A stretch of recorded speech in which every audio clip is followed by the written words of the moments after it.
Bonsoir, bienvenue à la Faculté des sciences du sport de l'Université Paris-Saclay.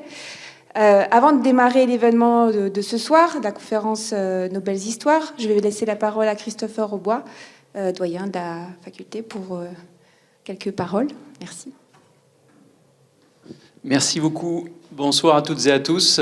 Très heureux de vous accueillir ici dans nos locaux, la Faculté des sciences du sport. Merci beaucoup Thomas et Lucie pour votre présence. Alors c'est un retour puisque vous étiez ici il y a quelques années.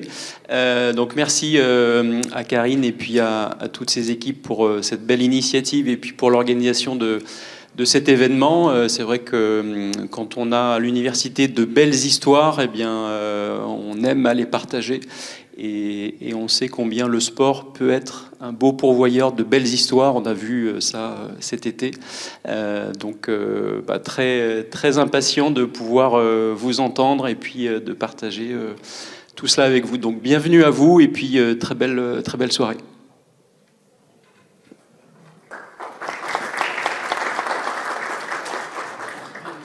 Je vous en prie. Bien, merci Christopher. Donc, bienvenue encore une fois à Nos belles histoires, le cycle de conférences d'alumni de l'Université Paris-Saclay. Bonsoir. Qui met en avant des personnalités au parcours particulièrement inspirant. C'est le cas encore une fois ce soir, puisque nous avons l'honneur et le plaisir d'accueillir Lucie Jarige et Thomas Lambard, qui ont en commun le fait d'être des sportifs de haut niveau, pour certaines encore en activité, mais aussi d'avoir su cultiver leur parcours professionnel autre que sportif, leur formation plutôt professionnelle autre que sportive. La soirée va se diviser en 3 temps. Donc on va avoir un premier temps qui est un temps de conférence pendant lequel nos invités vont dialoguer ensemble et partager avec vous leurs expériences. Ce temps va durer à peu près 1 heure. Et puis ensuite, on va avoir un temps de questions-réponses avec vous, public dans la salle. Vous pourrez leur poser les questions que vous voulez pendant à peu près 3/4 d'heure. Puis on va sortir de l'amphithéâtre et on va vous inviter à prolonger le moment, à prendre un petit verre à boire et quelque chose à manger dans le hall. Et ce sera également le moment de continuer à partager, à discuter avec nos invités du soir. Avant de céder la parole à Thomas et à Lucie, je vais brièvement vous présenter nos 2 conférenciers. Donc Lucie Jarige est docteure en chimie de l'Université Paris-Saclay et une spécialiste de la catalyse organométallique, plus particulièrement de la catalyse au fer. Elle est aujourd'hui chercheuse CNRS à l'Institut des sciences chimiques de Rennes, où elle mène des recherches sur le développement de nouvelles espèces de ligands hétérocycliques dans une approche de chimie verte. Mais Lucie est aussi une championne de para-escalade qui a été primée à de nombreuses reprises ces dernières années. Ainsi, avec sa double casquette de chercheuse et de para-athlète de haut niveau, elle pousse les jeunes filles à embrasser une carrière scientifique, promeut l'activité physique auprès des jeunes notamment, et encourage les personnes à surmonter leur handicap. Thomas Lambard est, lui, diplômé de la Faculté des sciences du sport de l'Université Paris-Saclay, où il a suivi une formation de professeur de sport. Il est aussi un ancien joueur international de rugby à 15, passé par plusieurs clubs de rugby, dont le Stade français Paris, avec lequel il a été champion de France à plusieurs reprises. Il y a une 15aine d'années, il s'est reconverti en tant que consultant sportif à la radio et à la télévision. Et depuis quelques années, Thomas a pris les fonctions de directeur général du Stade français Paris, et il est l'instigateur de la Stade Academy, une association créée en marge du club et dédiée à l'accompagnement scolaire, supérieur et professionnel des joueurs et joueuses de rugby. Lucie, Thomas, c'est à vous. Très belle conférence à tous et à toutes.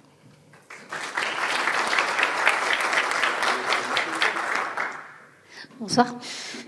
Alors, on va tout d'abord commencer par, je pense, décrire notre relation avec le sport. Comment on en est arrivé avec le sport. Pour moi, en tout cas, ça a commencé déjà par une mauvaise nouvelle. En fait, à l'âge de 16 ans, j'ai contracté un cancer au niveau de la jambe gauche, au niveau de l'os, qui s'est fini par une amputation de la jambe. Donc à cet âge-là, j'étais au lycée. Je faisais pas de sport du tout. J'étais pas du tout intéressée par ça. Et donc quand je suis revenue, après plus ou moins 1 an de traitement, je voulais reprendre le cours d'une vie normale, donc déjà retourner au lycée et avoir mon bac. Et là, j'ai commencé à m'intéresser de plus en plus au sport. Et le premier sport que j'ai fait à l'époque, c'était la natation. Et le fait de faire de la natation, ça a commencé à me donner de l'autonomie dans ma vie, essayer de me débrouiller pour pouvoir nager sans ma jambe, sachant que il n'y avait pas forcément des gens pour m'aider. Donc c'est comme ça que je suis arrivée au sport. En fait, c'était plus pour retrouver une autonomie et pour avoir une vie normale. Et après, j'ai commencé à aller vers la compétition. Donc c'était vraiment... Tout d'abord, c'était pour rencontrer d'autres personnes en situation de handicap, parce que j'avais personne autour de moi qui avait quelque handicap que ce soit. Donc j'ai commencé à faire la natation en e-sport comme ça. Et donc là, c'était de 2006 à 2012. En 2012, j'arrive à avoir ma licence de chimie, on en reparlera plus tard, mais à Bordeaux. Je déménage en région parisienne, et là, je ne peux plus faire de la natation, parce que les cours à la fac de Paris Sud à l'époque finissaient tard. Donc j'ai dû changer de sport. Et c'est le hasard des rencontres qui a fait que j'ai rencontré le président du club d'escalade de Massy, qui était à l'époque le plus gros club d'escalade. 700 personnes avec des compétiteurs internationaux. Et j'ai rencontré cette personne qui m'a dit « Mais viens ici l'escalade ». Je lui ai dit « Oui, mais moi j'ai qu'une jambe ». Il m'a dit « C'est pas grave, viens, on essaye ». Parce que personne ne savait ce que ça allait faire. Et 3 semaines après, j'étais au pied du mur que vous voyez ici en photo. Hein, et j'ai essayé, j'ai été hyper nulle, mais j'ai adoré. Et c'est comme ça que j'ai commencé mon histoire avec la para-escalade. Tout s'est fait comme ça, assez simplement, le hasard des rencontres. Et puis voilà, maintenant, ça fait 13 ans que je pratique l'escalade et à haut niveau maintenant. Voilà pour moi. Alors bonsoir, moi j'ai un parcours plus traditionnel. Disons que j'ai découvert le rugby à l'âge de 12 ans, ou 11 ou 12 ans. Je suis issu d'une famille où je suis le seul enfant. Donc j'ai toujours été bien soigné, on va dire, par mes parents, bien gâté. J'ai pratiqué le tennis avant de pratiquer le rugby. Et puis un jour, mon père m'a dit... ce serait peut-être intéressant pour moi d'aller partager un certain nombre de valeurs avec d'autres garçons de mon âge. Voilà. Pas dire que j'étais un peu égocentré, mais pour résumer, c'était un petit peu ça. Et donc, voilà, j'ai plongé dans ce sport qui était un sport formidable, mais bon, quand on a 11 ans, on se rend pas compte de beaucoup de choses. Bon, si ce n'est que ça m'a plu, et puis que voilà, j'ai continué à le pratiquer, alors avec une intensité et une fréquence qui était très relative, puisque à l'époque, il y avait un entraînement le mercredi après-midi, et puis on jouait un match, peut-être pas tous les week-ends, mais en tout cas le plus souvent possible. Et ce que nos éducateurs et nos entraîneurs essayaient de faire, c'était avant tout de nous éduquer, de nous apprendre à bien nous comporter les uns avec les autres, à respecter l'arbitre.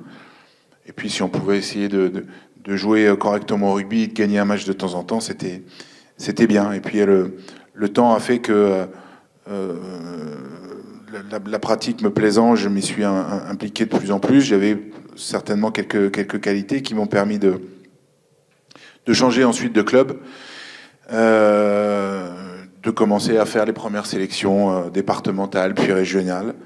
Et puis je suis arrivé en fin de 3e, et là, il se posait la question d'intégrer une section sport-études au rugby. Alors le rugby était à l'époque un sport amateur, il n'y avait pas de carrière professionnelle qui se dessinait pour les joueurs. Mais l'idée était pour moi de pouvoir le pratiquer au plus haut niveau possible. Donc je suis rentré à la section sportive du lycée La Canale. J'ai passé 3 années. On a beaucoup rigolé. On était internes. On travaillait quand même un petit peu parce que on était dans un cadre d'internat, donc on avait quand même quelques règles à respecter, même si on les respectait pas toutes. Et puis voilà, ensuite le rugby de haut niveau est apparu à moi avec des sélections en équipe nationale de jeunes qui sont aujourd'hui les moins de 18 ans ou les moins de 20 ans. Et ensuite, je suis arrivé ici après mon baccalauréat à l'UREPS d'Orsay. Pour être très honnête, j'avais pas forcément beaucoup d'appétence pour les études supérieures ou en tout cas pour venir à l'UREPS. Mais je trouvais que c'était très sympa de pouvoir continuer à faire du rugby, à pouvoir faire du sport et à pouvoir avoir aussi du temps pour ma pratique. Ce qui était évidemment une erreur. Ce qui me plaisait et ce qui m'a toujours plu, c'était le journalisme. Donc j'avais entrepris de passer un certain nombre d'examens. J'étais d'ailleurs reçu, mais il fallait partir dans le sud de la France. Et ça m'emmerdait. J'avais envie de rester avec mes copains à Paris, donc je suis venu à l'UREPS. Et puis voilà, j'ai passé 4 années ici, où là encore on a beaucoup rigolé. Je sais pas s'il y a des photos. On verra après. Je dévoile, pardon, Lucie. Pas de spoil. Et en fait, pourquoi je vous raconte ça, ça n'a pas grand intérêt, mais c'est pour vous dire que quand on a 16, 17, 18 ans, on a parfois la tête à ce qui nous... On tourne la tête vers ce qui nous intéresse, ce qui nous passionne. Moi, en l'occurrence, c'était les copains et le rugby. Et voilà, en l'occurrence, là, on suivait des études, parce que de toute façon, il fallait bien suivre des études. On était soit plus réactif quand on était joueur de rugby, soit étudiant. Il n'y avait pas de statut de joueur professionnel, donc il fallait quand même préparer quelque chose. Mais moi, ma seule idée, c'était de jouer au rugby le plus longtemps et au plus haut niveau possible. Et c'est pour ça que vous comprendrez derrière ce que je vous expliquerai, c'est que malheureusement, on est dans ces tranches d'âge, à des moments charnières de sa vie. C'est-à-dire qu'on prépare évidemment une carrière, ou en tout cas on essaie de la préparer quand on est dans une discipline qui nous plaît et qu'on arrive à performer à haut niveau, mais on prépare surtout sa deuxième vie. Et celle-là, elle est plus complexe, elle est beaucoup plus longue aussi. Et la parenthèse du sport du haut niveau, elle va durer en moyenne entre 5 et 10 ans, quoi. Donc ça veut dire que ce qu'on fait quand on a cet âge-là, c'est ce qui va évidemment prédéterminer la suite de notre vie. Alors elle démarrera plus tard pour ceux qui auront la chance de pratiquer le sport et d'en vivre. Elle démarrera plus tard, mais elle démarrera toujours. Et autant qu'elle démarre dans les meilleures conditions. C'est pour ça que aujourd'hui j'ai un regard très différent. Alors on explique parfois ce qu'on fait, on explique aussi parfois ce qu'on n'a pas fait. Donc moi j'essaie d'expliquer ce que j'ai pas fait ou ce que j'aurais pu mieux faire aux jeunes qui sont aujourd'hui au Stade Français et qui ont 16-17 ans, en essayant de leur proposer un parcours qui soit un parcours d'excellence sur les deux disciplines, à savoir la dimension universitaire, scolaire, des grandes écoles, l'apprentissage, et un parcours d'excellence de joueurs ou de joueuses du rugby, puisqu'entre-temps, le rugby féminin s'est beaucoup développé. Et donc, elles doivent être considérées à part égale des garçons et bénéficier des mêmes avantages. Ok, on enchaîne. C'est un peu le cut. Ouais, c'était un peu violent. Je crois que là, on a bien expliqué comment on est arrivé là. Peut-être revenir sur comment on a choisi entre guillemets notre discipline et le devenir, la transition entre aimer le rugby et devenir un athlète de haut niveau et mener une carrière sportive. Alors pour moi, comme j'ai dit, la découverte de l'escalade, c'était le pur hasard des rencontres. Donc ça s'est fait en 2013. Au début, j'ai juste appris à grimper et à essayer de me débrouiller avec le corps que j'avais, donc avec une jambe en moins et pas encore tous les muscles qu'il fallait au niveau des bras. Donc au début, c'était juste de l'entraînement et après on m'a proposé de faire des compétitions. Donc je ne sais pas si les gens savent comment se passent les compétitions d'escalade. On passe un par un devant des juges. Et donc, pendant que vous êtes sur les murs, les gens vous regardent. Vous êtes tout seul sur le mur. Les gens parlent de vous. Vous êtes en train d'essayer de vous battre pour essayer d'arriver en haut ou en tout cas de ne pas tomber trop tôt. Donc, c'est quand même assez impressionnant. Et au début, comme tous les débuts, quand on commence quelque chose, quand on commence le sport, c'est pareil. Quand on débute, on est nul. Donc, moi, ma première compétition d'escalade était plus ou moins un désastre, hein, et ça m'a pas plu parce que même si tout le monde savait que j'avais commencé il y a même pas 2 ans, moi, ça, j'ai pas fait les résultats que je voulais, ça me plaisait pas. Donc, à partir de là, donc ma première compétition était en 2015. À partir de là, j'ai commencé à mettre en place tout ce qu'il fallait, à savoir avoir un entraîneur, ne plus m'entraîner que 3 fois par semaine, mais peut-être 6 fois par semaine, commencer à faire des pompes et des tractions qui sont maintenant mon 3e métier. Et voilà, donc quand on met tout ça en place, le sport, je pense, c'est un petit peu... ouais, c'est comme dans la vie, hein, le travail paye. Hein. Donc en 2016, comment dire, 2e saison pour moi en compétition, mais là, je gagne les championnats de France et je me qualifie pour les championnats du monde qui ont lieu à Paris. Et donc, ça avait lieu en septembre 2016, donc 3 ans après que j'ai commencé l'escalade, et j'ai eu la chance d'avoir mon premier titre mondial. Donc voilà, et depuis, je continue. Je suis toujours entraînée, je continue à faire des pompes et des tractions, et j'adore ça, c'est ça le pire, je crois.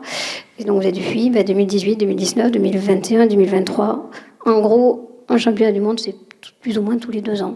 Il y a eu une période en 2018 et 2019 où ça a été 2 ans d'affilée à cause des Jeux et de l'escalade valide qui arrive en 2020. Donc il a fallu bouleverser le calendrier des compétitions. Mais en gros, un championnat du monde tous les 2 ans. Donc là, le dernier, c'était en 2023. Les prochains sont en septembre 2025. Ça aura lieu à Séoul, en Corée. Donc voilà, je vais y aller. On va voir ce que ça donne. Après, pour la petite histoire, c'est en fait, la question qu'on me pose souvent, c'est pourquoi tu continues? Lucie, tu as tout gagné, champion du monde, champion de France, champion d'Europe. Pourquoi tu continues? Au début, en fait, il faut savoir que mes 2 premiers titres de championne du monde en escalade, ce qui compte, c'est de monter le plus haut possible, monter plus haut que ses concurrentes. Mais en fait, vous pouvez être gagnant en tombant avant la fin de la voie. Je ne sais pas si ça parle à tout le monde. Là, on voit sur la photo, il y a un gros rond avec écrit top, c'est le sommet de la voie. Mais si on tombe avant et qu'on tombe plus haut que ses concurrents, on a gagné en fait. Et moi, en 2016 et 2018, j'ai gagné, mais je suis jamais arrivée en haut de ma voie de finale, donc ça me plaisait pas. J'ai quand même un foutu caractère qui fait que quand j'arrive pas à faire les choses comme je veux, ça me plaît pas. Donc c'est jusqu'en 2018, j'ai continué à m'entraîner pour ça parce que je voulais arriver en haut de mes voies en compétition. Et en 2019, c'est arrivé. Donc la photo là qu'il y a tout à droite, c'était en 2019. Là, je suis arrivée en haut de la voie de finale et là, j'avais commencé à regretter, à dire que j'arrêterais sans doute de grimper à ce moment-là parce que j'avais pas envie d'arrêter de grimper. Donc maintenant, je continue tout simplement parce que ça me plaît et que voilà, j'ai trouvé mon équilibre et que j'aime trop faire des tractions. Je pense que c'est ça. Donc la suite, pour moi, oui, la suite c'est en 2025, là en septembre pour les prochains championnats du monde. Et on a eu l'agréable nouvelle pour 2028, à savoir que la para-escalade est dorénavant une discipline olympique. Donc voilà, j'espère que... moi, je vais m'entraîner jusque-là pour pouvoir être sélectionnée et pouvoir participer aux Jeux de Los Angeles. À voir donc. Il n'y a pas d'âge limite? Non. Pour pratiquer. En para, non. Quand vous êtes en dit, non, il y a encore des personnes en situation de handicap, notamment dans des catégories malvoyants. Ils sont encore champions du monde à plus de 60 ans. En para, c'est peut-être par rapport à ce que je sais pas, on va se tutoyer, allez, c'est bon. C'est ça la différence entre le para et le sport valide. Une discipline de haut niveau en valide va durer 5-10 ans, allez, peut-être 15 ans, selon les sports. En para, voilà. En fait, selon les gens, selon l'histoire des gens, on n'est pas tous handicapés à la naissance. Moi, c'est arrivé à 15 ans. Il y a des gens, c'est un accident de voiture à 30 ans. Donc déjà, l'histoire des handicaps diffère. Et donc voilà, quand il y a quelqu'un... il y a certaines personnes qui se mettent au sport, et au sport de haut niveau hyper tard. Donc, ce qui compte en para, c'est juste d'être bon, et voilà, peu importe l'âge. D'accord. Alors, moi, je pratique plus. Je pense que c'est tant mieux, d'ailleurs, parce que je pense que je serais plus du tout capable jouer au rugby à haut niveau. Et puis, c'est un sport de contact, de combat, donc il y a une dimension de choc et d'un corps qui vieillit et qui à un moment est plus capable d'encaisser tous ces chocs. Néanmoins, il y a quand même des joueurs qui terminent leur carrière plus tardivement que d'autres, ou qui continuent la pratique du rugby, on va dire, en loisir ou en vétéran. Bon, moi, j'ai pas ni cette volonté, ni cette envie. D'abord parce que je suis très mauvais joueur, donc je supporte pas de perdre. Et je suis... je pense que je serais absolument infect avec les gars avec qui je joue. Tout simplement parce que je pars du principe que si on pratique un sport à partir d'un certain âge, c'est plus pour s'amuser. Mais moi, la dimension de m'amuser, disons qu'elle est moins exacerbée que chez d'autres. Donc, on veut que les gestes soient exécutés, on veut que les choix soient les bons, etc. Sauf que il arrive un moment où les gens sont pas forcément là pour la perfection, pour le haut niveau, ils sont là pour prendre du plaisir. Donc, je préfère ne pas jouer avec eux plutôt que d'être un con et d'être constamment en train de râler qu'il a fait une mauvaise passe ou un mauvais truc. Et puis, en plus, je pense que si on nous filmait, on serait tellement mauvais nous-mêmes que ça n'aurait absolument aucun sens. Donc je pratique plus le rugby. Et ce qui est amusant, c'est que je la vois, la photo que vous voyez en bas à droite de l'image, et il y a Yvan, je ne sais pas où il est, Yvan, mais il est sur cette photo, voilà, Yvan Duric qui est là. Ça, c'est la photo de l'équipe d'Orsay. Alors, vous voyez, on est un peu... on dirait un peu une armée mexicaine, quoi. On n'a pas, à part les maillots, il n'y a pas grand-chose qui nous fait ressembler à une équipe de rugby d'aujourd'hui. Mais il n'y avait pas beaucoup de moyens. Le sport universitaire, il était peu doté. Mais néanmoins, cette photo, elle est prise sur le stade Marcel Michelin à Clermont-Ferrand, qui est un des stades mythiques du top 14. Et c'est la finale du championnat de France universitaire, au plus haut niveau de pratique. Donc on avait réussi à atteindre. On a perdu contre l'université Paul Sabatier de Toulouse, qui était meilleur que nous. Mais enfin, ça reste un des faits d'armes de la faculté d'Orsay. Et ce qui est amusant, c'est que dans cette équipe, en fait, il y a beaucoup de rugbyman, mais il n'y a pas que des rugbymen. Il y a aussi des joueurs qui venaient jouer avec nous, qui avaient d'autres spécialités. Il y avait, si ma mémoire est bonne, il y avait des handballeurs, il y avait des nageurs, il y avait des judokas.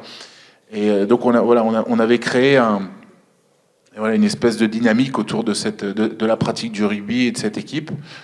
Et c'est ça qui est intéressant, c'est que ce sport, en fait, c'est une agrégation de métiers, de gens qui sont déjà différents par leurs origines sociales, par leur culture, parfois par leur couleur de peau, par leurs origines, même si on le voit pas trop sur la photo. Et on arrive à s'agréger autour d'une pratique commune, autour d'un certain nombre de règles aussi, d'une culture d'équipe basée autour de la fraternité, de l'altruisme, du combat les uns pour les autres, parce que le rugby c'est un sport où certains se font beaucoup plus mal que d'autres, et où, je le répète, c'est comme dans une entreprise, il y a un haut niveau de pratique et de maîtrise à certains postes. C'est-à-dire qu'au rugby, il y a certains postes auxquels vous ne pouvez pas jouer si vous n'avez pas été formé pour. Par exemple, un pilier, il n'y a que lui qui sait ce que c'est qu'une mêlée. Il n'y a que lui qui est capable physiquement de tenir dans une mêlée. Si vous me mettez moi dans une mêlée, je vais me faire très mal. Et la mêlée, elle a aucune chance de tenir, et on n'a aucune chance de gagner le ballon. Ce constat, il peut s'appliquer à beaucoup d'autres postes. Donc c'est assez intéressant de voir comment fonctionne une équipe de rugby avec un groupe de joueurs qui sont chargés de gagner les ballons. Puis une fois qu'ils ont gagné les ballons, c'est ceux qui combattent le plus, ils ont rempli leur part du boulot. Et ensuite, ils donnent le ballon à d'autres joueurs qui vont essayer de l'utiliser pour essayer d'aller marquer un essai. Donc il y a une interdépendance entre les pratiquants, entre les joueurs d'une même équipe, qui est très forte. Et voilà, sans ce travail commun, une équipe, elle peut pas fonctionner. Donc ça génère pas mal d'affect entre les individus, et également aussi une hiérarchisation dans les postes, avec un respect mutuel pour les uns et pour les autres, parce qu'on sait la contribution qu'ils apportent à l'équipe. Et ça, c'est quelque chose qui est assez unique dans la pratique des sports collectifs. Alors, entre-temps, là, je vous parle de 1994, si ma mémoire est bonne. Entre-temps, le rugby est devenu professionnel, donc beaucoup de choses ont changé, à commencer par l'arrivée des contrats et puis les modes d'entraînement des joueurs. Je dirais, à cette époque, on devait s'entraîner peut-être le mardi soir. C'est ça, Yvan, le mardi ? Voilà, le mardi soir, on s'entraînait avec la fac, donc un peu plus loin, ici, au stade municipal d'Orsay. Et puis les autres jours de la semaine, ça devait être le lundi, le mercredi et certainement le vendredi, on s'entraînait dans nos clubs et on jouait le week-end. Et puis le lundi, on revenait à la fac pour étudier. Et puis le rugby étant devenu professionnel, beaucoup de choses ont évolué. On a commencé à donner de l'argent aux joueurs. Donc ils ont arrêté pour la plupart leurs études. Et ceux qui les suivaient encore avaient pour principal objectif de pouvoir décrocher un contrat et d'arrêter à leur tour les études. Alors la Ligue nationale de rugby s'est penchée sur le sujet, elle a dit non, c'est pas bien, il faut quand même qu'on crée un parcours avec un certain nombre d'obligations pour les jeunes de faire des études. Mais on sait très bien comment ça marche. Je l'évoquais tout à l'heure, quand un gamin il est passionné par le rugby, il veut en faire son métier, il veut être professionnel, il veut essayer de jouer en équipe de France, et c'est bien normal. Donc on se heurte finalement à une situation où on a des joueurs qui sont happés par la pratique et par l'ambition d'aller chercher un contrat, et qui peuvent avoir tendance, dans beaucoup de cas, à délaisser la partie scolaire et les études. Et ce qui est très lourd de conséquences derrière. Donc on est un sport aujourd'hui où on communique sur le double projet, on raconte de belles histoires, mais il y a aussi des histoires moches, mais celles-là on les raconte pas. Et il y a beaucoup de casse. Et quand je suis arrivé au Stade Français, mon premier chantier, ça a été celui-là, ça a été d'essayer de rééquilibrer un peu les choses, et sous la forme de la contrainte, parce que c'est le seul moyen, malheureusement aujourd'hui, d'arriver à quelque chose, sous la contrainte, de forcer les jeunes à essayer d'avoir un parcours plus équilibré, où ils ne mettaient pas 90% de leur investissement dans la pratique, mais plutôt 50-50, ou à minima 60-40. Voilà. Donc on a signé des partenariats avec des établissements de formation, et on a créé un dispositif qui s'appelle la Stade Academy, et qui a pour unique objet de suivre la trajectoire scolaire de tous nos jeunes. Donc aujourd'hui, il y a 170 jeunes qui sont suivis chez nous. Ça va de 16 ans jusqu'au pro, puisque c'est ouvert aux pros. Et voilà. Et on essaye alors pour ceux qui sont en âge encore d'étudier, de parfaire leur formation, et surtout de leur faire comprendre qu'ils peuvent avoir et qu'ils doivent avoir une ambition d'excellence dans les deux domaines, et que si un gamin il peut faire une école d'ingénieur ou peu importe une formation, il faut absolument qu'il la fasse, et nous on lui donnera les moyens au club de la réussir. Et puis s'il a rien fait, surtout qu'il s'y mette vite, et que de la même manière on sera là pour l'épauler. Mais je dirais qu'on est à la croisée des chemins. En 94, l'équipe de France universitaire, c'est l'antichambre de l'équipe de France. Ça veut dire que le rugby de haut niveau, il est constitué par des athlètes qui font du rugby et des études. Aujourd'hui, l'équipe de France universitaire, elle est plus fréquentée par aucun joueur qui évolue dans un environnement professionnel. Ou alors, ce sont des exceptions. C'est regrettable, et on doit changer ça. Donc, modestement, notre ambition, c'est d'essayer de promouvoir un peu ce double projet, et de montrer surtout que c'est possible. Parce que quand j'entends les entraîneurs ou certains agents ou joueurs même qui me disent qu'ils n'ont plus le temps, c'est bidon. Ils ont le temps, ils s'entraînent pas de 8h le matin jusqu'à 8h le soir. C'est vrai qu'on leur demande beaucoup, mais un sportif de haut niveau, c'est aussi quelqu'un qui est capable de donner beaucoup. C'est une personne normale, mais qui a une détermination un peu plus forte que certains autres. Alors, et sa détermination, il ne doit pas simplement la mettre au service de sa pratique, il doit la mettre au service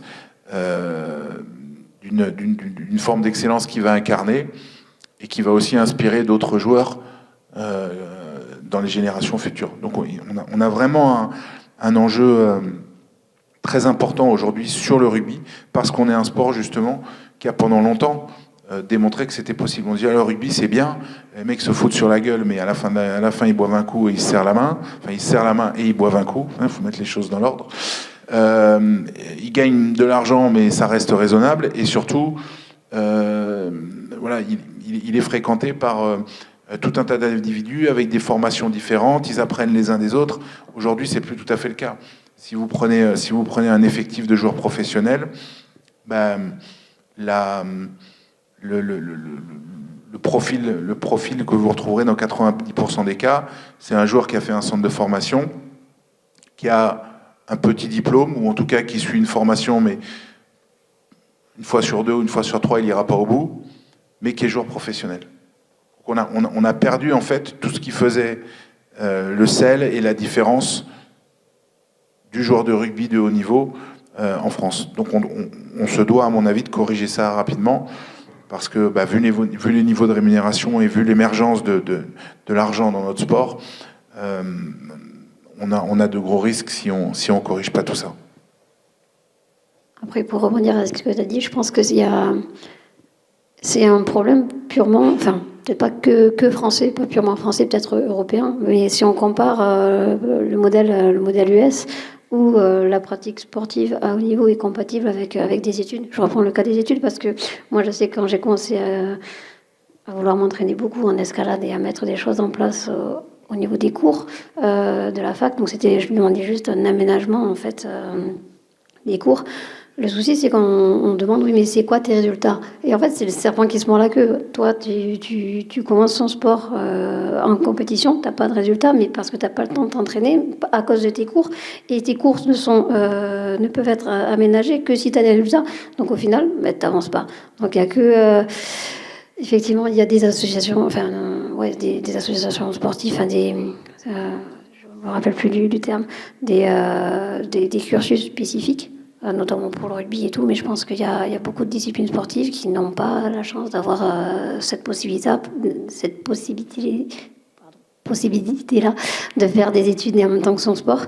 Donc souvent, les gens sont obligés de choisir, et malheureusement, les jeunes en général qui aiment un sport choisissent le sport. Et après la carrière sportive, il se passe quoi? Donc pour pouvoir continuer, moi dans mon cas, avoir le double projet, oui, en fait c'était même pas une question, parce que dans la mesure où j'étais handi, je savais que le sport, même en haut niveau, n'allait pas être rémunérateur, et c'est peu dire. Donc moi en fait, la question de faire des études et d'avoir un métier, c'était pas vraiment une question. C'était voilà, il me fallait un métier. Et donc le choix du métier, en fait, c'est quand j'étais jeune, j'ai toujours voulu être pharmacienne, et mon cancer en 2006 m'a permis de préciser mon projet professionnel, si on peut dire ça comme ça.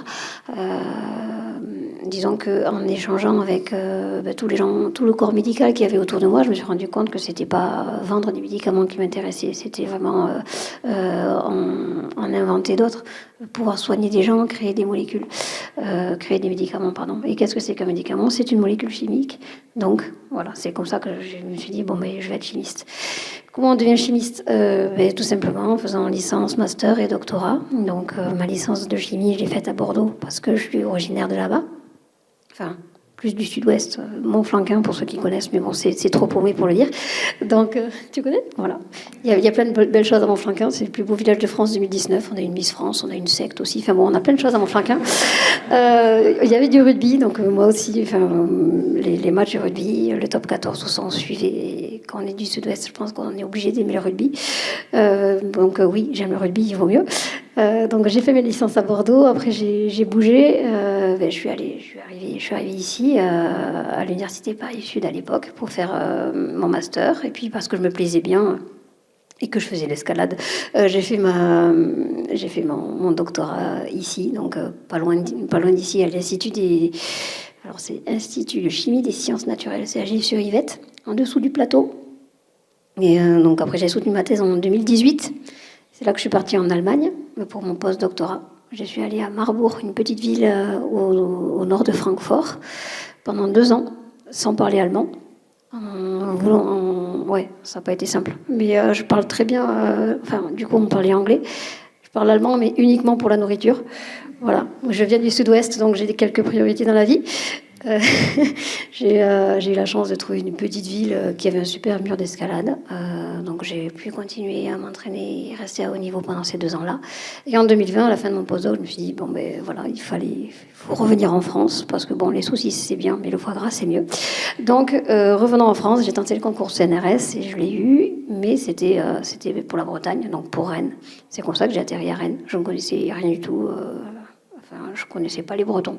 Je les ai appris. Ils mangent aussi bien que nous dans le sud-ouest. Donc ça, c'est une bonne chose. Ils boivent plus. Ouais, ça par contre, j'ai jamais été entraînée, mais là, c'est un désastre. Donc voilà. Donc depuis 2020, je suis à Rennes. Je suis chercheur à plein temps. Donc voilà. Comment essayer de concilier tout ça? Je vous avoue que parfois, c'est souvent. Mes journées sont souvent des courses, en fait. Je travaille tôt le matin pour pouvoir m'échapper le midi, pour pouvoir faire un entraînement le midi, revenir l'après-midi, faire le taf et finir tard le soir, mais après aller grimper. C'est un peu ça. J'ai la chance de ne pas avoir besoin de dormir beaucoup. Voilà. Mais c'est vrai que c'est pas forcément évident, et c'est vrai que cette question de concilier la vie pro de la vie sportive, quand on est sportif de haut niveau, c'est un vrai problème. Là, à l'heure actuelle, j'ai l'opportunité de pouvoir aménager mon temps de travail parce qu'il y a il y a la perspective des JO. Voilà, il n'y a que depuis janvier 2025 que la fédération d'escalade me propose d'aménager mon temps de travail en fonction de mes entraînements. Bon, maintenant, ça fait 15 ans que... Enfin non, ça fait pas 15 ans. Ça fait 13 ans que je grimpe, que j'ai mis en place mon entraînement. Donc maintenant, ça roule. J'ai à la limite plus besoin de ça. Mais c'est dommage qu'il faille attendre que la discipline soit olympique pour qu'on s'intéresse à mon sportif. Qu'est-ce qu'il fait d'autre que son sport? Ah, il a un travail, mince. Ouais, mais ça coûte cher de pouvoir lui libérer du temps. Donc bon, tant que ça passe, voilà quoi. Donc ça reste un sujet. Alors moi j'ai un point quand même que j'ai noté sur les 6 ans maintenant où on a pu voir comment a évolué la Stade Académie, c'est que c'est vrai qu'au départ il y avait je ne peux pas dire une réticence, mais il y avait un peu d'étonnement quand on a contacté les gens en charge du côté des universités, et qui nous disaient ouais, mais enfin quand même il faut que la priorité ce soit les études et pas le sport, ce que nous on avait toujours entendu et qu'on n'avait jamais voulu écouter. Et puis assez vite d'ailleurs, je pense que ça date du Covid, on a continué à avoir des échanges avec les gens et on a senti que du côté de l'apprentissage, il y avait des portes qui s'ouvraient. C'est-à-dire des gens qui nous disaient, mais en fait, nous, on a besoin d'intégrer des sportifs de haut niveau ou des sportifs. Parce que voilà, c'est des gens qui ont un état d'esprit, un caractère, une détermination, je me répète, particulière, et que ça peut aussi avoir une incidence sur le restant des élèves, et une incidence évidemment positive. Donc ils ont, d'une position qui était plutôt arrêtée, je ne vais pas dire inflexible, mais qui était plutôt arrêtée, ils sont devenus flexibles. Et ils ont dit, dites-nous ce dont vous avez besoin, et nous on va essayer de répondre. Quitte à créer des cursus, quitte à aménager des emplois du temps, ce qui n'était pas toujours le cas auparavant. Et en fait, ce que j'ai ressenti, c'est que on ouvrait une porte d'un côté et le rugby refermait la porte. C'est-à-dire que nous, on disait, ah mais là, en fait, non, c'est très bien, mais nous, s'il faut décaler un entraînement, on ne peut pas. S'il faut qu'il saute une séance de musculation, c'est hors de question, il ne pourra pas jouer le week-end. En fait, on est rentré dans un truc complètement débile. Et quand l'inflexibilité, entre guillemets, elle a été du côté de l'éducation nationale pendant des années, où on disait le sport c'est super, mais il faut avant tout faire des études, et on ne bougera pas d'un iota, 25 ans après, c'est le rugby qui a dit ouais non mais les études c'est très bien mais il faut avant tout qu'ils fassent du rugby. Et on a toujours été en fait sur des modèles qui étaient déséquilibrés. Et là on arrive nous à mettre en place un certain nombre de choses qui sont plutôt positives. Le problème c'est comment est-ce qu'on arrive à convaincre les jeunes quoi. Et quel mécanisme on a de contraintes, je me répète, pour pouvoir les obliger à faire les choses et à suivre. Voilà, donc c'est notre difficulté du moment. Alors moi j'ai beaucoup de chance dans ma vie puisque bon j'ai pas fait des hautes études. J'ai joué au rugby jusqu'en 2004. 2004 j'ai dû arrêter de jouer brutalement et puis je suis devenu consultant pour la télévision et pour Canal+. Et en 2019, on m'a proposé de devenir directeur général du Stade Français, ce qui était un poste formidable dans un club qui avait beaucoup compté pour moi, puisque j'y avais passé 7 années merveilleuses. Sauf que je savais absolument pas ce que c'était que d'être directeur général, quoi. J'avais des idées sur le rugby, mais c'est tout. Donc je savais pas toute la partie financière, comment est-ce qu'on gérait un club. J'étais en difficulté, quoi, tout simplement. Donc le seul privilège d'un dirigeant, c'est de pouvoir choisir son équipe. C'est un peu comme un entraîneur, quoi. Et en général, les bons entraîneurs, ils ont surtout des très bons adjoints. Des adjoints qui sont meilleurs qu'eux. Alors après, c'est une question de loyauté et de confiance dans les gens avec lesquels on travaille. Mais si vous voulez avoir une équipe qui fonctionne, il faut surtout avoir des gens qui font bien leur travail et qui font surtout le travail pour lesquels vous les avez choisis beaucoup mieux que ce que vous, dirigeants, vous pouvez avoir comme idée ou comme conception. Donc c'est ce que j'ai essayé de faire modestement. Et bon, on va dire que le sport, c'est jamais très régulier en termes de performance. Mais on a réussi à changer un certain nombre de choses. Et je le disais tout à l'heure, donc à créer cette Stade Academy qui, à l'heure actuelle, est la seule existante dans le paysage du rugby français, mais qui, j'espère, fera des émules et en tout cas donnera envie aux autres clubs, voilà, de suivre un peu ce que la philosophie qu'on essaye d'impliquer et d'appliquer, au top 14. Ok. Après, il faut qu'on trouve quelque chose d'autre maintenant. Il faut qu'on trouve une tradition. Du coup, au-delà du sport et notre métier, on a encore plus de choses. Donc on en fait des choses. On a aussi tout un tas de valeurs qu'on défend. Et moi, pour ma part, c'est vrai que j'ai eu la chance en 2017, donc durant ma thèse, d'être récompensée par L'Oréal et l'UNESCO via son programme pour les femmes et la science, de mettre en lumière des jeunes femmes scientifiques. Donc l'idée, voilà, c'était d'essayer de briser le plafond de verre qu'il y a autour des sciences, des métiers scientifiques qui sont pas 100% masculins, mais quand même fortement masculin. La chimie n'est pas épargnée. Et donc, du coup, depuis 2017, en fait, depuis ce prix-là m'a donné l'opportunité de pouvoir intervenir au niveau scolaire pour sensibiliser les jeunes pour faire des séances, quoi, leur montrer qu'est-ce que c'est. Donc, je vais dans les... Enfin, à l'époque, j'allais dans les établissements scolaires pour parler des sciences. Qu'est-ce que c'est être scientifique? C'est quoi au quotidien? On fait des petites expériences ensemble. Et puis, vu que j'étais déjà dans les établissements scolaires, je leur parlais un petit peu de mon parcours, qui est donc du handicap, et puis un petit peu d'escalade aussi, parce que ça reste... Je milite aussi pour faire du sport, mais faites de l'escalade, c'est mieux. Voilà. Et puis, j'ai eu la chance d'être ambassadrice pour la SCEPH. Donc, voilà, encore une fois, dire aux gens en situation de handicap que non, ce n'est pas une fatalité, ça n'empêche rien. En fait, si vous avez envie de faire un métier, faites-le. Si vous avez envie de faire un sport, faites-le aussi. Voilà, j'essaie juste de donner des... Enfin, ça a l'air bête de dire ça, mais c'est vrai que...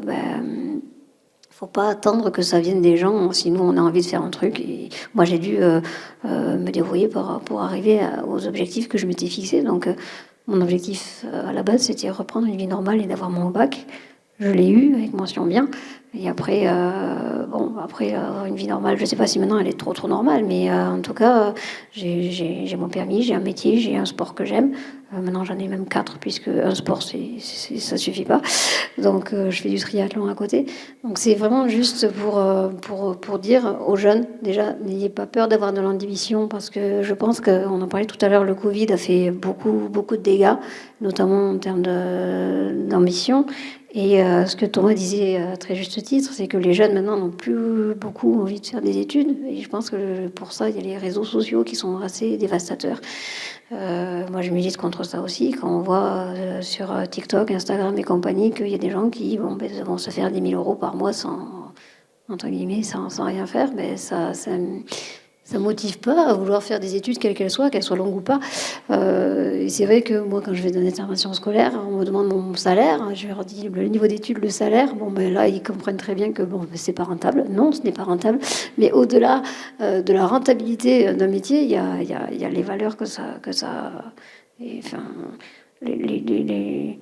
ouais, c'est même pas des valeurs. Enfin, c'est le sens du travail, c'est des rencontres. Moi, avec toutes les vies que j'ai, je suis contente de connaître tout un tas de gens différents, que ce soit des cultures différentes, des milieux sociaux différents, entre le grimpeur qui vit dans son camion, qui veut juste traverser le monde entier pour grimper sur toutes les falaises, ou professeur émérite qui veut avoir le prix Nobel, à la personne handi qui essaie juste de retrouver une autonomie. Moi, je rencontre tous ces gens-là et ces rencontres-là me nourrissent. Donc, si moi j'avais une valeur, la valeur la plus forte que je défends, c'est vraiment le partage. Et tout à l'heure, Thomas en parlait, le rugby et tous les sports collectifs sont très forts pour ça. L'escalade, alors, c'est un sport individuel, mais c'est le seul sport individuel qui ne peut se pratiquer qu'à deux. À savoir que vous ne grimpez pas si il n'y a personne qui tient la corde en bas. Donc il y a quand même une certaine... on partage plus que des mots. Quand je grimpe, il y a quelqu'un qui tient la corde en bas. Il a ma vie entre ses mains. Et on entend souvent parler d'accident d'escalade. Donc non, ce n'est pas du flanc. Donc il y a du partage, il y a la confiance envers les autres, il y a de la communication. Donc c'est aussi ces valeurs-là qu'il faut défendre, quoi. Je crois qu'il y avait encore une slide derrière. Voilà. Donc ouais, c'est pour promouvoir l'activité sportive, dire aux jeunes de se bouger, avec tous les problèmes qu'on entend, qui sont pas nouveaux, mais on entend beaucoup plus parler maintenant sur l'obésité chez les jeunes. Voilà, donc essayer de promouvoir un petit peu, faites du sport, faites de l'escalade. Voilà, ça reste une valeur forte pour moi. Du rugby un petit peu, mais musculairement parlant, ça va être compliqué pour les deux. Un rugbyman sur un mur, il va prendre cher, et un grimpeur sur un match de rugby, ça va être un massacre. Donc, faites comme vous pouvez, mais faites du sport. Voilà. Sur la notion de partage, de témoignage, je suis tout à fait aligné avec ce que tu dis, Lucie. Et en fait, il faut qu'on arrive à les inspirer. Alors, c'est vrai qu'ils s'inspirent, tu l'as dit beaucoup, des influenceurs sur les réseaux sociaux. Donc ça montre qu'ils sont capables d'entendre, d'écouter et d'avoir envie de répéter finalement, ou en tout cas de faire la même chose. Donc c'est à nous, au travers les anciens joueurs, ou les anciennes joueuses, ou certains joueurs actuels qui peuvent avoir valeur d'exemple, voilà, d'aller porter le message et d'aller expliquer que c'est possible, et surtout quels sont les enjeux pour eux. Après, malheureusement, tous les sportifs ne sont pas égaux, ni dans la rémunération, ni dans les moyens dont ils disposent. Et le sport de haut niveau, à partir du moment où il y a de l'argent qui circule, a un souci, c'est qu'en fait, il met sous cloche. Et nous, on vit dans un espèce d'entre-soi, donc on ne regarde pas. C'est-à-dire qu'un joueur de rugby professionnel aujourd'hui, il ne sait pas ce que toi tu fais en termes d'efforts pour pouvoir d'abord pratiquer ton sport, t'organiser par rapport à ton emploi du temps, organiser ton emploi du temps quand tu as étudié, etc. Enfin, tous les sacrifices que ça représentait pour un gain qui était zéro ou proche de zéro. Donc, ça fait aussi partie des messages qu'on doit leur donner et leur dire, mais attendez, vous êtes des privilégiés. Vous avez une chance incroyable. Et au rugby, on n'est même pas capable de le faire alors qu'on a la réponse en interne. Et la réponse en interne, pendant très longtemps, c'était quoi? C'était le rugby féminin. C'est-à-dire qu'on avait des filles qui pratiquaient le rugby et qui n'étaient absolument pas considérées. C'est-à-dire qu'on leur donnait peu ou rien. Par contre, on était quand même contente qu'elles jouent des matchs parce que c'était bien pour le club, mais ça s'arrêtait là. Et donc, elles avaient des soucis énormes d'organisation, de leur emploi du temps. Certaines étaient étudiantes, certaines travaillaient. Dans celles qui étaient étudiantes ou qui travaillaient, certaines étaient mères au foyer, parfois mères isolées. Enfin, Et elles venaient 3 fois par semaine s'entraîner. Elles habitaient à 1h30 du lieu d'entraînement. Elles prenaient les transports en commun. Elles rentraient chez elles. Elles se démerdaient le week-end pour faire garder leur môme. Enfin, c'était. Donc, on a essayé de raconter ça. Et petit à petit, les esprits sont en train de s'ouvrir. Mais malgré tout. Voilà, on dit il y a ce qu'on raconte et nous on est toujours là un peu perçus comme les anciens qui sont là pour donner des leçons mais je crois qu'il faut pas lâcher. Il faut pas lâcher parce que en fait on est en train de forger les générations futures et que si demain on n'est pas capable d'avoir des gens qui puissent venir porter des bons messages ou avoir une valeur d'exemple et une incarnation quand même d'une réussite qui n'est pas simplement une réussite sportive, pour ceux qui auront eu la chance de pratiquer longtemps et au très haut niveau, on aura tout faux. Et de la même manière, je parlais de valeurs tout à l'heure, nous au rugby on dit qu'on a des valeurs. Mais nos valeurs, j'ai l'impression que parfois c'est un peu notre parapluie, quoi. C'est-à-dire que quand on a un problème, on l'ouvre le parapluie, on dit ouais mais au rugby on a des valeurs.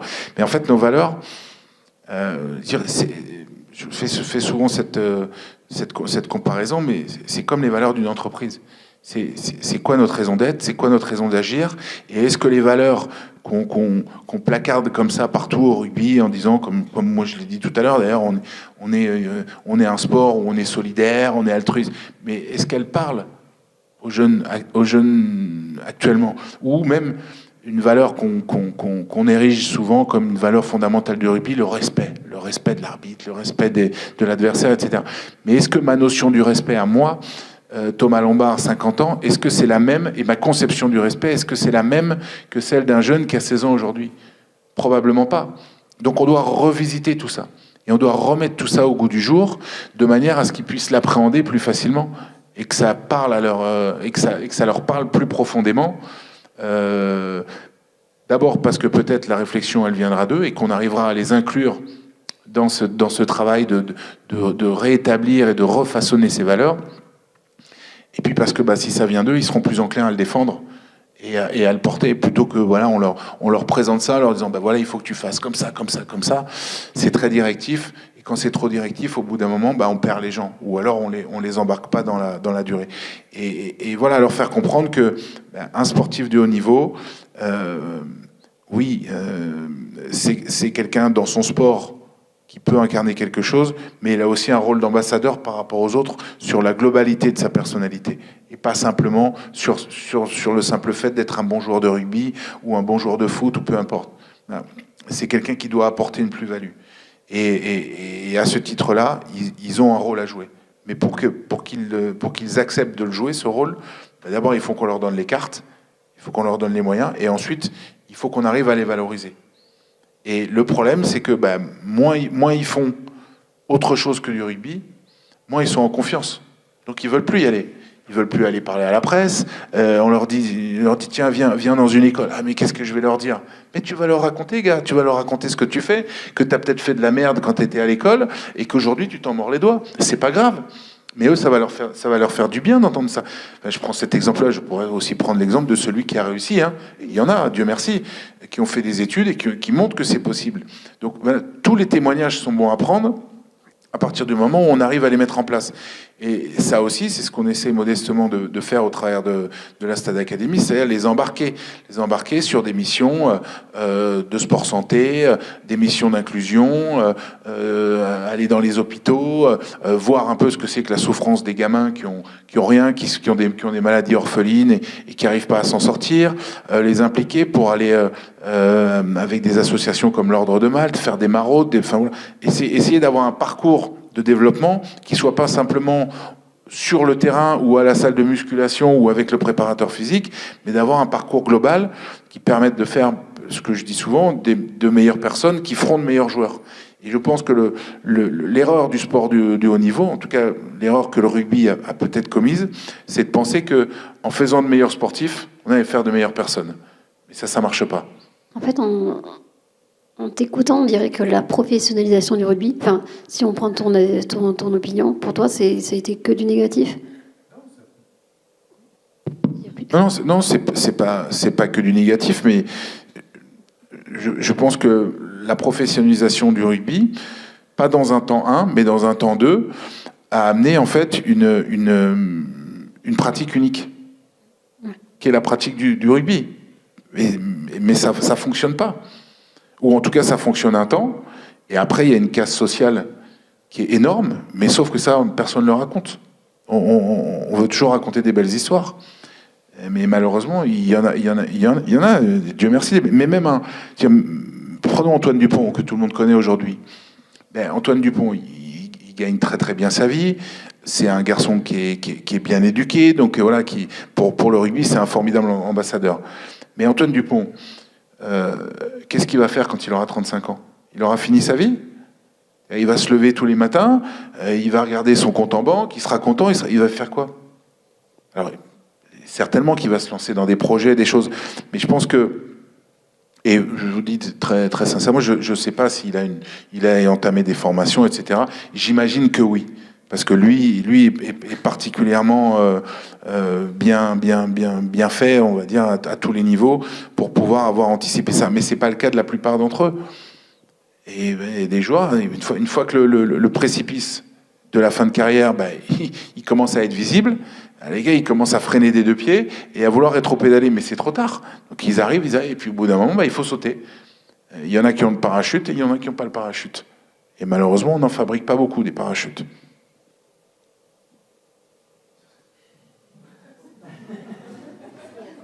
Non mais je suis pas venu pour être je suis pas venu pour être très critique, mais je pense vraiment que on doit réagir. C'est pas ils sont c'est pas des sales mecs, hein. Ils se comportent correctement. Il y a pas de sujet, hein. Certains font des études, etc. Ils y arriveront. Il y a pas de on n'est pas dans une situation dramatique. Et ce que je veux dire, c'est que j'ai l'impression qu'on pourrait faire mieux. Que le système est mal fait. Il y a quelque chose. Ouais, il pourrait être mieux fait. Et que quand je vois ce que des gens comme toi ont été capables de faire, comme sacrifice, comme effort, et moi je me dis, les miens, parler comme ça, ils ont accès à tout. C'est facile, on leur donne tout, ils ont juste une porte à ouvrir, il y a un bureau, il y a 5 personnes à plein temps qui s'occupent d'eux, qui sont là, qui sont dédiés, ils ont juste à leur demander qu'est-ce que tu veux faire. On paye les études, on paye 100% des études, on a créé un fonds de dotation, s'il faut leur donner un stylo, on leur donne le... Enfin, c'est magnifique, quoi. Et malgré ça... Ils veulent pas bosser. Ils y vont, ils vont pas tous assez fort, quoi. Alors, c'est ce que je dis, c'est un peu paradoxal, parce que je vous ai raconté tout à l'heure que moi-même, à leur âge, j'avais été plutôt moyen, quoi, on va dire, là-dessus. Mais il faut qu'ils apprennent aussi de leurs aînés, il faut qu'ils soient capables d'entendre ce qu'on a à leur dire. Et c'est pour ça que, à partir du moment où il y a quand même une relation où ils ont des droits, mais ils ont aussi des devoirs, parce qu'il y a de l'argent, on est capable de mettre en place aussi des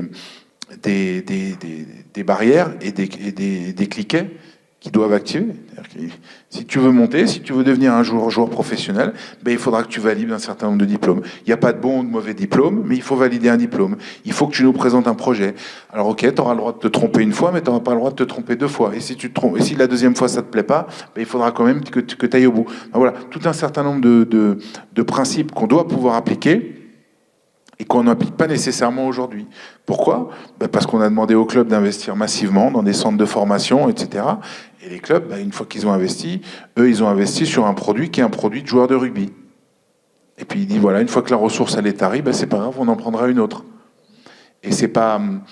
Et c'est pas faux de dire que aujourd'hui le club il se préoccupe pas nécessairement de ce que le joueur fera quand il aura 35 ans.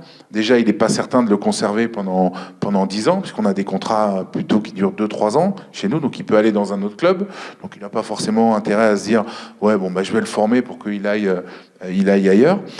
Mais ce qu'il perçoit pas, c'est que s'il rentre dans un système comme celui que nous on essaie de promouvoir, il aura des meilleurs joueurs. Parce que le fait d'avoir un champ des possibles et des centres d'intérêt qui sont autres que celui de la pratique unique, va faire de lui une personne plus accomplie, plus ouverte, plus développée, plus à même de prendre des décisions, plus à même d'analyser, de parler, etc. C'est ça un sportif pour moi. C'est quelqu'un, voilà. Et on l'a toujours dit pour le rugby, mais pour d'autres sports.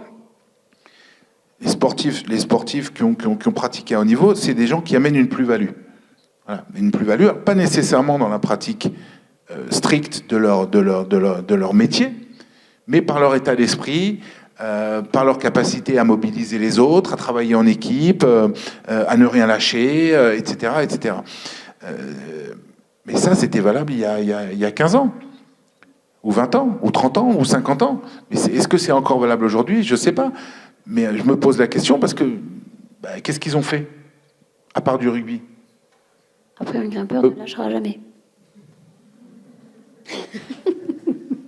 Non, je rigole, mais c'est vrai, c'est des vraies questions et c'est d'autant plus vrai pour tous les sports, quelle que soit la discipline. Après, c'est vrai que la chance qu'on a entre guillemets en para, dans tous les sports, en e-sport et notamment ceux qui sont pas olympiques, c'est qu'on sait qu'il n'y a pas d'argent, qu'il n'aura pas. Tant qu'on n'est pas olympique, il n'y a pas d'argent dans ce sport-là. Donc, c'est de la pratique, certes, à haut niveau, mais qui est d'autant plus drivée par le plaisir et par notre épanouissement personnel à nous que pour l'argent. On sait qu'il n'y aura pas d'argent. Donc, clairement, moi, c'est voilà pour moi, mais comme beaucoup d'autres personnes en situation de handicap sportif, c'est que, voilà, on part du principe qu'on ne gagnera jamais d'argent avec ça. Donc, on met en place à côté, que ce soit des diplômes, des études, quelque chose, on ne se retrouvera pas sans rien. Et c'est une sorte de barrière, mais pour moi, elle est pas négative. Parce que effectivement, dans le sport valide, c'est du décantome, quoi, que ce soit dans le rugby, mais en foot, que ce soit des sports individuels ou collectifs. C'est vraiment un sujet et j'ai vraiment l'impression qu'on est très très en retard en France là-dessus et que il faut se calquer sur aux États-Unis parce que c'est ce qu'on connaît le mieux. Il y a quand même ces nageurs qui en sont les meilleurs exemples, mais bon, ils arrivent à avoir des diplômes et être champion olympique en même temps, donc c'est que c'est faisable. Il faut juste se poser les bonnes questions au bon moment. Et juste une dernière chose, avant que j'oublie, il y a une responsabilité des clubs par rapport à la pratique du rugby. Pour d'autres disciplines, je pense que c'est la responsabilité des fédérations, en fait, qui nous voient comme un produit, un résultat, qui voit son joueur de rugby comme les résultats qu'il pourrait avoir. En escalade, c'est pareil. Dans tous les sports, c'est pareil. La fédération nous utilise tant qu'on a des résultats. Le problème, c'est le jour où soit on se blesse, soit on met fin à notre carrière pour une raison X, Y ou Z. Là, il n'y a pas d'accompagnement. Il n'y a pas d'accompagnement, que ce soit par le club ou par les fédérations. En fait, la fédération, elle nous connaît nos prénoms quand on a des résultats. Quand on n'en a plus, c'est là où c'est le drame. C'est juste, mais alors, sur ce sujet-là, je milite depuis 2 ans maintenant auprès du président de la fédération.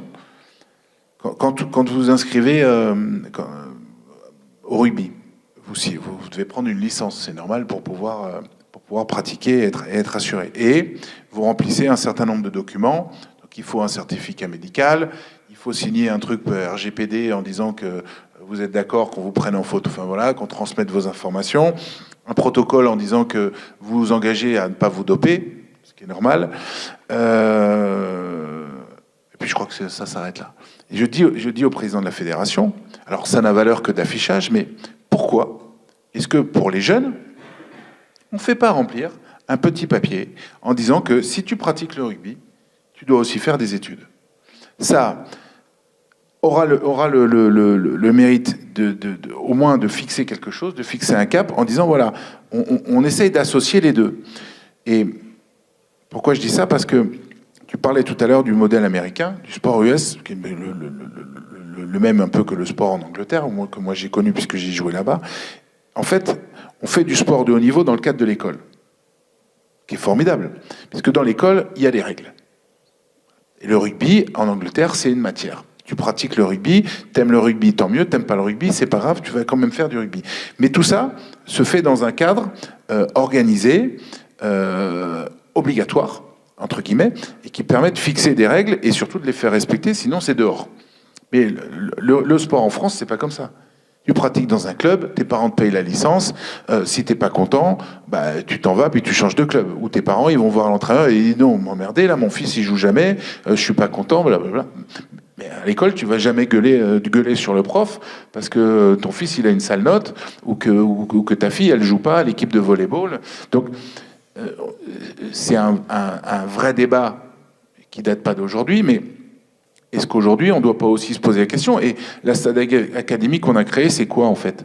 C'est essayer de ramener finalement le monde scolaire, le monde universitaire, le monde des grandes écoles, le monde des études, tout simplement, au cœur du réacteur. Sauf qu'aujourd'hui, je parlais de la dimension de contrainte, elle est plus difficile à mettre en place pour un club. Parce que s'ils ne sont pas contents chez toi, ils iront ailleurs. Ce qui n'est pas forcément le cas pour les études. Donc on a aussi une réflexion globale à mener là-dessus. Et à ce titre, la pratique du sport à l'université, par exemple, aujourd'hui, elle doit être réouverte, réencouragée pour des sportifs de haut niveau. Il faut arrêter de leur expliquer qu'ils ne peuvent pas faire un match de rugby le jeudi après-midi et jouer le samedi en club. Quand on a 18 ans, ou 19 ans, ou 20 ans, on peut jouer 2 ou 3 fois par semaine. C'est pas un sujet. On faisait 2 soirées par semaine. Quand on était ici, on faisait la soirée du jeudi, le jeudi après-midi. Le jeudi soir, il y avait une soirée à l'UREPS, ou si c'était pas à l'UREPS, c'était dans une autre école. Et on faisait la soirée aussi le week-end après les matchs. Donc autant vous dire que les soirées, c'était quand même beaucoup plus fatigant que les matchs. Et pourtant, on y arrivait. Et on se blessait pas plus. Donc on a aussi tous ces sujets-là à traiter, mais qui sont hyper importants. Sinon, on va perdre le lien. Je disais que la FFSU, aujourd'hui, ils ont même plus d'accord avec la Fédération française de rugby. Enfin, peut-être que c'est revenu, en tout cas je le souhaite, mais c'est une aberration. On doit impérativement reconnecter ces deux mondes. Et après, voilà, au travers de témoignages, etc., expliquer à ceux qui ont de la chance de pratiquer un sport qui est médiatique, où il y a éventuellement de l'argent qui circule, ils ont des avantages, ils ont des bonnes conditions d'entraînement, mais qu'il y en a d'autres qui les ont pas. Et ça va aussi les éclairer un peu leur vision et peut-être les inciter à être plus performants, plus engagés, plus à l'écoute aussi. Tu parlais tout à l'heure du sport lorsqu'on a un handicap. Nous, on a signé un partenariat au Stade Français avec CAPSA. CAPSA, c'est le rugby fauteuil. Et on les a amenés, donc on a amené les joueurs professionnels. Ils s'entraînent derrière la Tour Eiffel, là, dans un gymnase. Il n'y en a pas beaucoup dans Paris. Les mecs, ils font 1h30 de transport avec leur fauteuil, pour pratiquer 3 fois par semaine. Ils ont rien. Ils ont même pas un vestiaire pour se changer. Ils ont même pas de tenue. Donc on leur a filé des maillots. On a l'impression qu'on leur avait donné. C'était inestimable. Et ils regardaient comme ça. Ils disaient ah ouais quand même. Oui. Mais le sport c'est beaucoup plus ça que ce que toi tu vis quand tu es au Stade Français. Mais si on leur ouvre pas les yeux, il faut pas imaginer qu'ils vont aller par eux-mêmes. Alors à part de rares exceptions, ou alors ceux qui ont la chance d'être bien nés ou bien élevés, qui vont avoir des parents qui vont les amener, qui vont leur être derrière eux, qui vont les cadrer. Mais ça, c'est pas la majorité. Nous, on est devenu un ascenseur social, le rugby. 20 000 € le salaire mensuel moyen d'un joueur de rugby. Il y a des gamins. Non, mais c'est vrai. Oui, ça pose question et ça fait rêver. Mais aujourd'hui, il y a des parents qui mettent leur gamin au rugby, pas parce qu'il a envie de jouer au rugby, hein, parce qu'ils voient ce que ça peut avoir comme impact derrière. Donc, on a vraiment des sujets importants. Et quand vous avez un gamin qui a une charge sur les épaules, quand il commence à avoir 16-17 ans, qu'il commence à gagner un peu d'argent, et qu'il faut qu'il aide sa mère qui est seule, et parce qu'elle peut pas trop filer à bouffer à ses petites sœurs, etc., qui sont à la maison, et aller lui expliquer qu'il faut qu'il fasse des études. Lui, il dit non, mais moi, c'est pas mon sujet. Mon sujet, c'est depuis que je suis né, c'est de savoir s'il y aura à manger dans le frigo demain, et si on pourra se payer une paire de baskets parce que les miennes, elles sont foutues. Alors, c'est pas la grande masse, mais il y en a de plus en plus. Donc, comment est-ce qu'on fait ? On a un vrai rôle social à jouer, et on a des vrais sujets à adresser. Et si on le fait pas, après, un beau jour, on dira le rugby, c'est devenu comme le foot. Et la suite, du coup ? Non, attends. Il y a forcément... si. La suite, mais moi, déjà, sportivement, je crois que je l'ai déjà évoqué. Rendez-vous septembre 2025, et puis en 2028. Si ma vie est toujours là, normalement, je devrais être encore sur un mur. Et puis, professionnellement, on a vu, je sais pas, près de changer. Donc, toujours à Rennes. Et toujours à aller parler avec des gens, hein, partout, dans les écoles, les lycées, les facs, dans l'entreprise aussi, sensibiliser sur tous les sujets qu'on a évoqués essayer de redonner un petit peu de... Alors je dirais pas d'ambition, c'est pas de l'ambition aux jeunes, c'est parce qu'ils en ont, mais disons le sens et le goût du travail et de l'effort.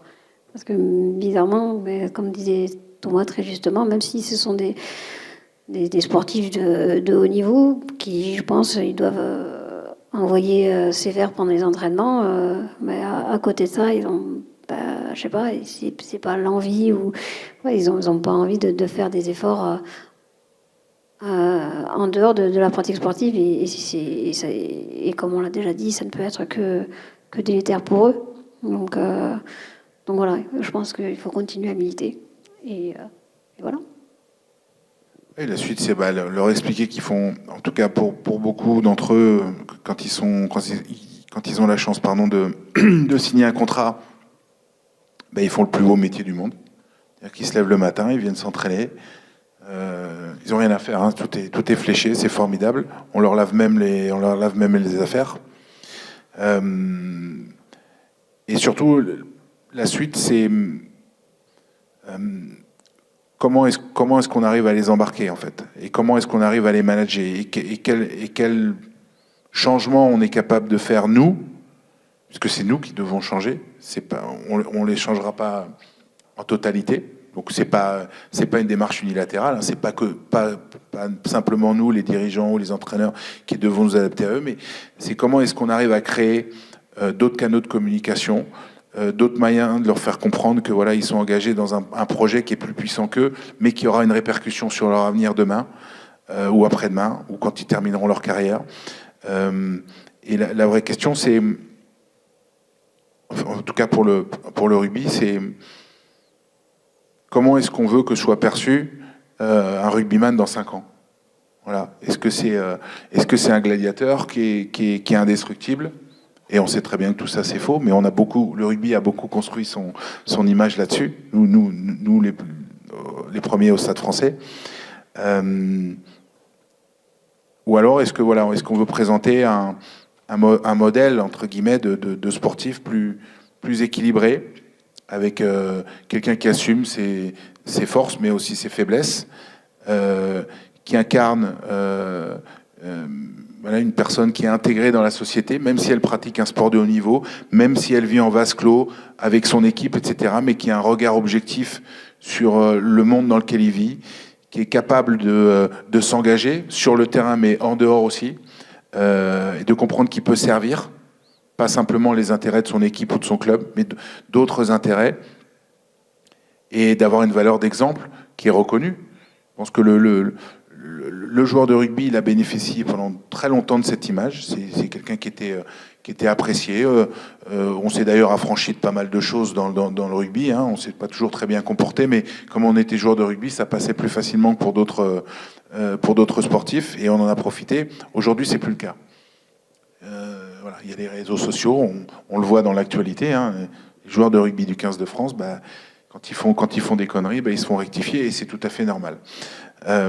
Donc voilà, le monde a changé, et comment est-ce que nous on fait pour évoluer positivement là-dedans et pas simplement faire des machines pour faire de la performance, pour enchaîner des matchs, pour gagner certes de l'argent, mais de toute façon pour simplement exister dans une parenthèse de vie qui ne sera pas leur vie future, sachant que on a la chance d'être un sport qui est extrêmement médiatisé aujourd'hui, le deuxième derrière le foot sur les sports d'équipe. Donc voilà, c'est des gens qui vont, dont l'image va continuer d'exister pendant plusieurs années, une fois qu'ils auront terminé, quoi. Et qu'est-ce qu'ils vont pouvoir raconter, ces joueurs-là, à part venir parler des matchs qu'ils auront disputés, mais dont personne ne se souviendra, puisque aujourd'hui, une actualité chasse l'autre. Donc ce sera quoi le sel et l'intérêt d'interviewer ou d'avoir un joueur de rugby qui vient parler quand il aura fini sa carrière dans 5 ou 10 ans? C'est ça qui m'intéresse. Et quel message il sera capable de porter à des jeunes gens ou à des managers dans une entreprise? Est-ce qu'il aura été capable lui-même de s'intégrer dans ces entreprises-là?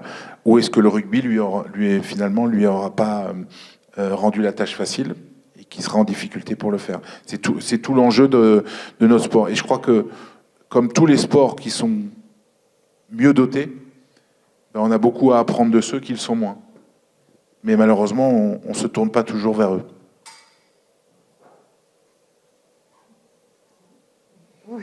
Je crois que tout a été dit. Merci beaucoup.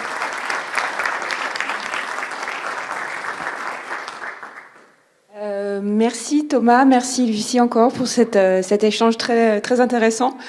On va vous laisser la parole pour poser des questions. N'hésitez pas, levez la main. Le micro est à vous.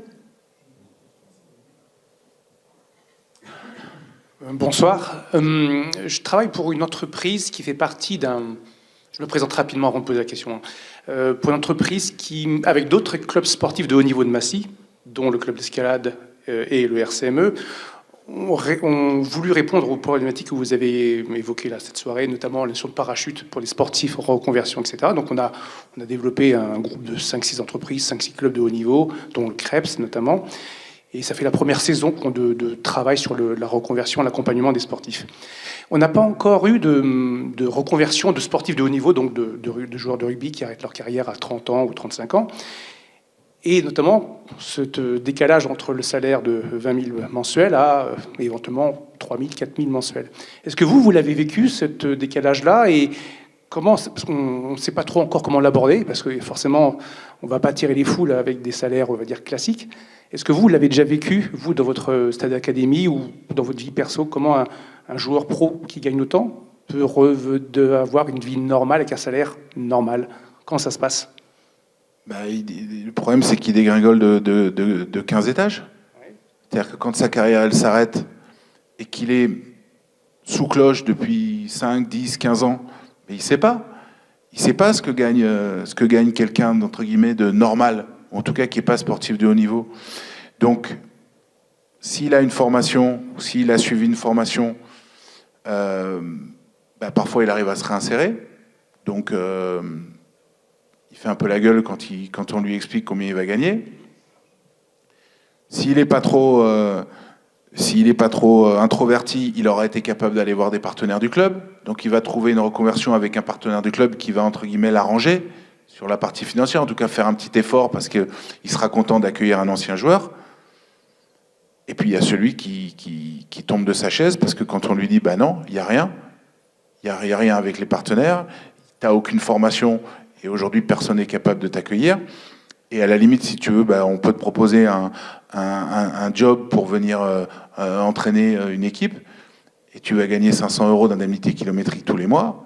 Le gars, il ne comprend pas. Il Il dit, mais non, mais moi, il me faut 5, 6, 7, 8 000 pour vivre. Mais tu les auras pas.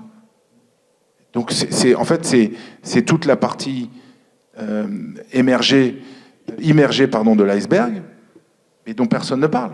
Donc, qu'est-ce qu'il fait? Il va continuer à jouer au rugby à un niveau inférieur. Il va aller de club en club pour gratter un petit peu d'indemnité. Et puis, une fois qu'il aura 40 ans, il sera sorti complètement des radars et on ne sait pas ce qu'il deviendra. Donc, enfin, c'est pas ce que j'évoque là, c'est pas systématique, mais c'est quand même une majorité. Bien sûr, c'est une majorité. Et ceux que vous avez à Massy aujourd'hui, puisque vous êtes au 3e niveau de l'élite, en fait, vous avez des joueurs qui n'ont pas passé le cut du rugby d'élite, du rugby de plus haut niveau. Sinon, ils seraient en première division ou en 2e division. Ils sont en 3e. Donc, en fait, c'est des joueurs qui sont passés par des centres de formation, qui, à un moment, n'ont pas eu le contrat, ou ils ont eu qu'un petit contrat, et puis après, il n'a pas été renouvelé. Et derrière, ils ont commencé à descendre. Et si demain, ils ne vont pas chez vous faire ce que vous faites avec Massy, et je vous en félicite, et qui restent sur une pratique du rugby pur, le jour où vous leur direz écoute Coco, c'est terminé parce que t'es plus assez performant et on te renouvelle pas ton contrat, il ira en 4e division et puis il essaiera de gratter 1000 et puis après il ira en 5e division, il grattera 500 et à 40 ans je sais pas ce qu'il fera. Donc c'est pas très réjouissant ce que je vous dis là, mais c'est aussi la réalité. Et en fait, on est responsable. Nous, en tant que dirigeants, on est responsable parce qu'à un moment, on doit leur allumer le projecteur et leur mettre dans la figure en disant attention, ta vie, si tu fais pas un minimum d'efforts pour conjuguer les deux, et ta vie future, ce sera celle-là. Donc, ça veut dire qu'il faut trouver des gens qui viennent témoigner. Et c'est pas très gai d'avoir des gens qui viennent témoigner pour raconter ce genre de choses, mais il y en a beaucoup, malheureusement. Alors, ils ont parfois la pudeur ou la gêne qui fait que ils voudront pas venir raconter ça, mais on en a besoin aussi. Que si on leur raconte que des belles histoires et on leur explique à tous que ça va devenir des Antoine Dupont, ils vont tous signer dès demain. Mais c'est malheureusement, il y a plutôt beaucoup de joueurs qui seront pas Antoine Dupont que de joueurs qui seront Antoine Dupont. Et même voilà, ce que j'évoquais tout à l'heure, c'est-à-dire qu'à 35 ans, même si tu as réussi, même si tu as gagné de l'argent, que tu as acheté 3-4 appartements, des trucs, mais tu n'as pas fini ta vie. Qu'est-ce que tu vas faire? Qu'est-ce que tu vas devenir? Comment tu vas occuper tes journées? Comment tu vas mettre à profit ce que tu as probablement que si tu as un réseau, oui, tu vas arriver à faire 2-3 trucs, tu vas aller...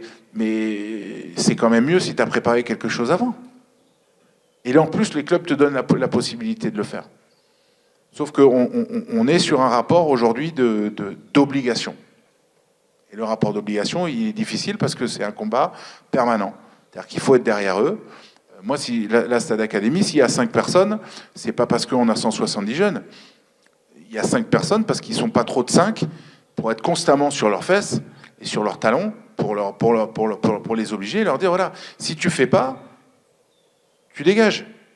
Et on ne te gardera pas au Stade Français. Alors pour nous, c'est dur, parce que c'est potentiellement se priver de talent, mais c'est un choix qu'on a fait, parce qu'on dit, voilà, il faut que ce soit non négociable. Tu fais les deux. Et encore une fois, on ne te demande pas de faire une école d'ingénieur ou de passer par une prépa pour faire HEC ou une grande école. On te demande d'avoir un projet et d'aller au bout de ton projet. Et ça, ils sont tous capables de le faire.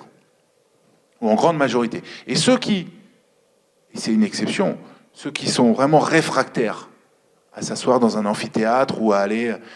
c'est pas grave, on a 100, 150, 200, 300, 1000 entreprises partenaires dans les clubs. Ils vont dans l'apprentissage. Et tu vas te former, tu choisis, voilà, on a suffisamment de corps de métier, on a suffisamment d'entreprises dans des secteurs divers et variés pour que tu trouves quelque chose qui te plaise. Par contre, c'est obligatoire. Tous les jeudis, il n'y a pas d'entraînement. Tous les jeudis, tu vas dans l'entreprise. Et une matinée par semaine, il faut que tu la consacres à ton employeur. Et pas à être sur ta PlayStation ou à jouer à des jeux vidéo ou aller au golf ou peu importe. C'est sûr, c'est plus sympa de faire ça, mais tu peux pas. Ok, merci. Merci. Une autre question?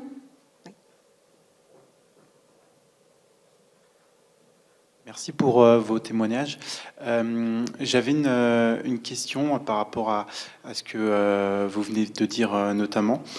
C'est de savoir, est-ce que vous avez une instance qui existe actuellement dans laquelle vous allez pouvoir mélanger les clubs, les fédérations, même des instances de l'État comme des ministères ou des universités pour discuter et pour interpeller sur les questions du post-carrière sportive, à la fois sur la question professionnelle, mais aussi sur le sujet de la santé mentale de la fin de carrière des joueurs. Merci. Alors, institution, je dirais pas. Moi, je pense à l'ANS, donc l'Agence nationale du sport. Alors, je ne sais pas du tout le cadre juridique, institutionnel de la chose, mais pour recevoir beaucoup de mails de l'ANS, alors je dirais que on n'en est pas au stade de prise de décision, on en est plutôt au stade de sondage. Parce que moi, tous les 6 mois, on me demande ma situation professionnelle, si j'ai suivi ou si je veux suivre des formations et beaucoup d'informations aussi sur, effectivement, la retraite du sportif de haut niveau. Donc ça, c'est des choses que je reçois actuellement. Je pense que on en parle de plus en plus, mais que depuis, pareil, 2024. Donc ça fait, c'est des sujets qui sont sur la table depuis plus ou moins 2 ans, je dirais, de ce que moi je ressens et de ce que je vois dans ma boîte mail. Mais mis à part cette ANS, cette Agence nationale du sport, qui aussi met en place du financement, du sponsoring pour les sportifs de haut niveau qui sont dans des disciplines pas médiatisées. Mis à part ça, je vois rien d'autre. Le problème, c'est qui est concerné. À partir de quand on rentre dans un système obligatoire? À partir de quel niveau de pratique est-ce qu'on rentre dans un système où il y a une obligation? Ensuite, qui fixe cette obligation? Pour moi, c'est une injonction du ministère des Sports. C'est-à-dire qu'il faut qu'à un moment, il y ait un signal qui s'est envoyé et qui dit, voilà, si tu veux continuer à pratiquer ta discipline au plus haut niveau, ben voilà, il va falloir que tu valides, comme ici, comme à l'université, il va falloir que tu valides des acquis. Tu as des acquis sportifs et tu as des acquis universitaires. Voilà. Donc il faut que qu'on construise ou qu'on co-construise avec toi un projet. Et toi, ben voilà, ton engagement, ce sera de remplir les conditions pour ta pratique de sportif de haut niveau et également pour tes études ou pour ta formation. Sinon, je vois pas. Il y a beaucoup de choses qui sont faites, mais le Pack Sport, par exemple, qui a été proposé depuis un certain nombre d'années, avec des grandes entreprises qui s'engagent à accueillir des sportifs. Mais je maîtrise pas totalement le sujet, les détails, mais j'ai plutôt l'impression que c'est sous forme de volontariat, ou alors que c'est accessible à un nombre qui est trop restreint. C'est-à-dire les plus bancables, on va dire, des sportifs, ceux qui sont médaillés olympiques, ou ceux qui sont qualifiés pour des Olympiades, ou ceux qui ont été dans les différentes équipes de France. Mais malheureusement, le sportif de haut niveau, c'est beaucoup plus vaste et beaucoup plus large que ça. Donc c'est aussi un sujet qui est très complexe à gérer. Mais on doit pouvoir mettre en fait un cadre en place à partir d'un certain niveau de pratique. Alors, c'est pas à moi de le définir, c'est plutôt le travail du ministère, en tout cas de l'organe de tutelle. Pour moi, c'est le ministère des Sports. Peut-être que l'ANS peut en faire partie. Mais voilà, d'avoir cette réflexion pour essayer de mettre en place un projet global et qui est de l'accompagnement. Évidemment, ils ont besoin d'être accompagnés. Sachant que pour revenir par rapport à ce que j'ai dit par rapport à l'ANS, là on parle que pour les sportifs de haut niveau qui sont inscrits sur la liste ministérielle. Donc, dans, je sais pas, comment on va appeler ça, dans le grade du sportif, il y a le sportif loisir, le sportif de compétition, le sportif de haut niveau et le sportif de haut niveau inscrit sur liste ministérielle. Donc, je sais pas, je dirais que ça représente quoi? Peut-être 10, 20% des sportifs, j'en sais rien. Pour revenir à mon expérience personnelle, parce que c'est celle que je connais le mieux, moi, là, ça fait que depuis 2022 que je suis sportive de haut niveau sur liste ministérielle. Voilà, alors que depuis 2016, je fais que gagner. Donc, c'est pour dire voilà, que même s'il y a des choses qui commencent à se mettre en place pour l'accompagnement socio-professionnel, c'est ça, c'est socio-professionnel du sportif de haut niveau. On parle des sportifs de haut niveau uniquement, enfin, que d'une petite partie de ces sportifs de haut niveau. Donc il y a encore énormément de travail de beaucoup de personnes. Mais c'est une volonté politique. C'est une volonté politique parce qu'elle engagera évidemment des financements. Quand on voit que les budgets, ils ont plutôt tendance à baisser, voire plus que tendance, d'ailleurs, ils baissent aujourd'hui, bah, c'est pas forcément un très bon signal qu'on envoie. Mais on pourrait très bien imaginer que pour des entreprises qui choisissent d'intégrer ou de former ou de permettre l'accession à des sportifs de haut niveau, il y ait des exonérations de charges. Enfin voilà, il y a un certain nombre de choses qui soient possibles de manière incitative et qui leur permettent voilà, de faire les choses avec plus de facilité. On sait très bien pour une entreprise, bah, si vous prenez un sportif de haut niveau, vous dire ouais mais moi je peux pas venir le matin parce qu'il faut, ou je peux pas être là à 8 heures parce que j'ai entraînement, je suis dans mon bassin à nager ou j'ai musculation ou machin, bah, ça va être des horaires aménagés. Donc si vous avez les mêmes contraintes que pour un salarié lambda, mais que vous pouvez l'utiliser qu'à 30, 40 ou 50% du temps, bah, c'est pas forcément très profitable pour l'entreprise. Hormis le patron qui adore le rugby ou le football ou l'escalade et qui va dire oui, moi je suis très content de le faire et j'assume. Mais ça, c'est pas tous les patrons. Donc c'est pour ça que je dis, à un moment, il faut qu'il y ait une injonction qui parte de quelque part. Bah, généralement, les injonctions, elles partent plutôt de l'État. Merci. Une autre question ? Bonsoir. C'est peut-être un peu spécifique, mais pour le cas du Stade Français, du coup, on a vu que c'était quelque chose de non négociable de porter ce double projet, qui soit du coup scolaire, universitaire ou même professionnel en plus du sport. Mais je voulais savoir comment est-ce que vous traitez du coup les cas de joueurs qui sont étrangers et recrutés par exemple en espoir ou sur les catégories Krabos. Je pense par exemple aux talonneurs en espoir ou aux deuxième ligne fidjiens, si je dis pas de bêtises. Du coup, est-ce que ces cas-là s'inscrivent aussi dans cette démarche de double projet et comment est-ce qu'ils peuvent s'inscrire? Ou alors, du coup, est-ce que ça met en place une concurrence qui peut être pas déloyale, mais inégalitaire, dans le sens où les joueurs français doivent s'inscrire dans ce double projet, alors que les joueurs qui arrivent de pays étrangers, eux, bénéficient du coup de cette belle vie, entre guillemets, à la PlayStation? Ouais, c'est une très bonne question. Ben, c'est d'ailleurs une réflexion qu'on est en train de mener sur l'apport des joueurs étrangers ou le non-apport des joueurs étrangers. Vous a pas échappé que malgré tout ce que je vous dis là, notre centre de formation a été classé dernier cette année, en partie à cause de ces joueurs étrangers, puisqu'on a recruté plusieurs joueurs étrangers sur notre centre de formation et que en fait, l'évaluation des centres de formation se fait sur plusieurs critères, sportifs, universitaires, etc. Et que donc, comme ils font des études comme ils font, entre guillemets, des cours de français, c'est-à-dire autre chose, ça rapporte très peu de points. Donc on n'a pas été crédité de la meilleure note, alors que parallèlement à ça, on a la plupart des autres jeunes qui sont en France depuis plus longtemps, qui suivent des études normales ou pour certains des études plus relevées. Donc on doit cadrer ça. Mais on est aussi pris par un système de non-recrutement de joueurs étrangers ou de joueurs GIF. Là, on rentre dans les spécificités du rugby. Et que vous savez très bien que pour qu'un joueur soit GIF, il faut qu'il passe 3 années en centre de formation, sinon il n'est pas GIF. Donc on a aussi des critères sportifs qui sont imposés par la Ligue nationale de rugby, qui nous posent question. Mais pour répondre à la question, si vous regardez le recrutement qui a été fait l'année dernière et vous regarderez celui qui sera fait pour la saison prochaine, il y aura quasiment plus d'étrangers. Ce qui est d'ailleurs dommage. Mais on est aussi obligé d'avoir une forme de cohérence par rapport aux exigences qu'on a vis-à-vis de certains et vis-à-vis des autres. Le fait que tout le monde soit logé à la même enseigne dans le rugby, comme dans toute aventure collective, c'est très important.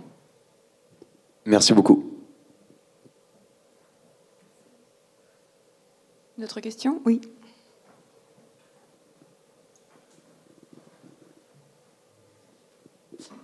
Bonjour, du coup j'ai une question pour vous aussi, Thomas Lombard. J'en reviens à l'idée de nationaliser les contraintes pour les jeunes et de pourquoi pas écrire dans les contrats ou dans dans les licences l'obligation de continuer les études. Et du coup, je voulais savoir quels étaient les retours de la fédération ou des clubs ou des centres de formation quand vous leur exposez ce sujet ou ces questions. Bah, je pense qu'ils sont très alertés sur le sujet. Ils s'aperçoivent qu'il faut faire machine arrière, mais bon, quand on est engagé dans un processus comme celui dans lequel on s'est engagé il y a plusieurs années, c'est difficile de rétropédaler. Et puis on a aussi d'un autre côté les clubs ou certains clubs qui abondent pas du tout dans un projet comme celui que moi je propose. Hein. Donc tant qu'on n'aura pas finalement une vision à peu près alignée pour tout le monde, bah, ce sera difficile. Donc chacun choisira en fait s'il se sent plus proche de ce que nous on propose au Stade Français ou d'un autre club où effectivement il y a des niveaux de rémunération élevés et où l'axe unique ou l'axe principal ou l'axe essentiel c'est le rugby. Mais je pense qu'on a un président de fédération qui est plutôt... lui, d'ailleurs, c'est quelqu'un qui a suivi des études brillantes, hein, puisque je crois qu'il a fait HEC.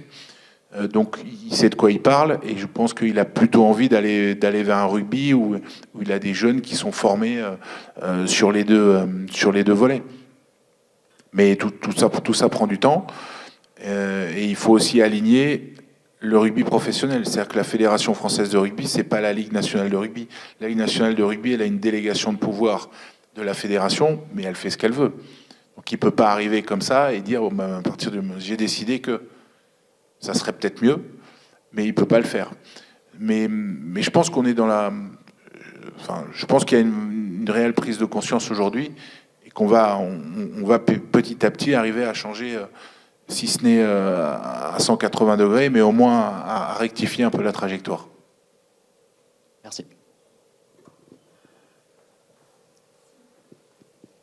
Moi, j'aurais une question qui concerne un peu tous les deux, mais la première question, c'est double pour vous, Lucie. Quels sont les leviers que vous avez activés pour mettre en place ce parcours qui est quand même très, très prenant, avec beaucoup de choses qui se passent dans une journée, au fur et à mesure. Et vous parlez depuis janvier, vous bénéficiez d'une aide de la FFME. Comment ça se met en place au quotidien pour l'aménagement du temps? Voilà. Et même question pour vous, Thomas. Dans votre parcours, vous dites que vous n'étiez pas forcément hyper intéressé par les études au démarrage, plutôt par le rugby. Malgré tout, vous avez réussi à vous faire engager en tant que consultant sportif, journaliste, ce que vous vouliez faire au départ. Et aujourd'hui directeur général, comment vous avez converti ça?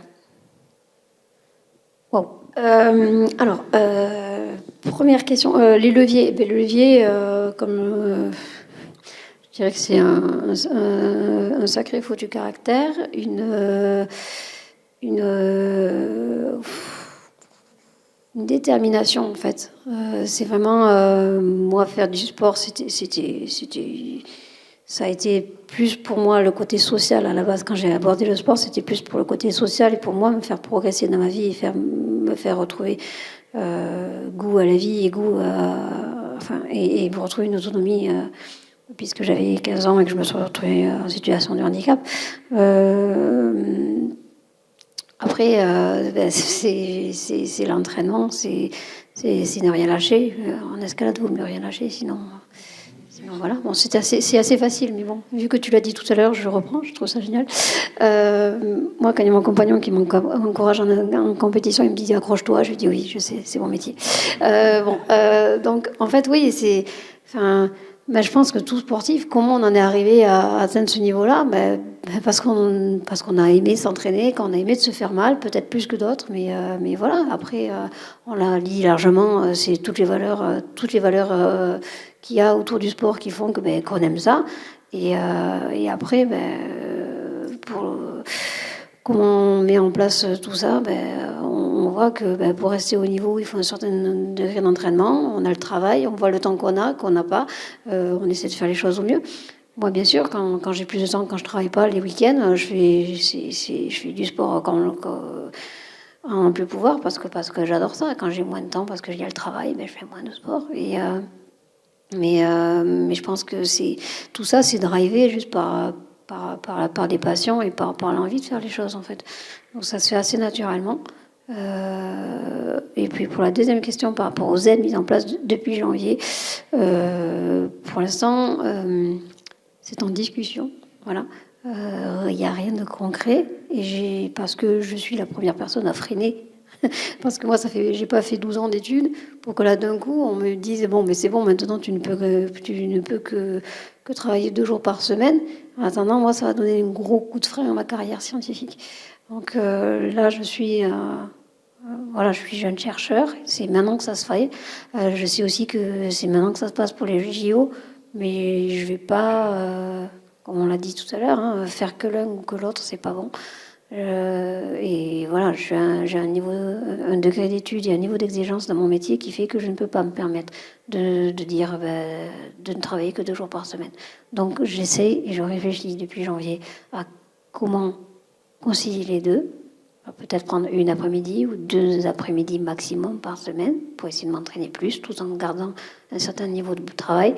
Mais voilà. Et pour moi, voilà, les aides dont je vais disposer, ça sera que des aides, pour me libérer du temps, parce que pour moi, le temps vaut beaucoup plus cher que l'argent. Et on parlait d'argent tout à l'heure. Moi, je ne suis pas rugbyman professionnelle et l'escalade ne me fait pas vivre du tout. Les seules fois où j'ai gagné de l'argent avec l'escalade, c'est quand j'ai été championne du monde.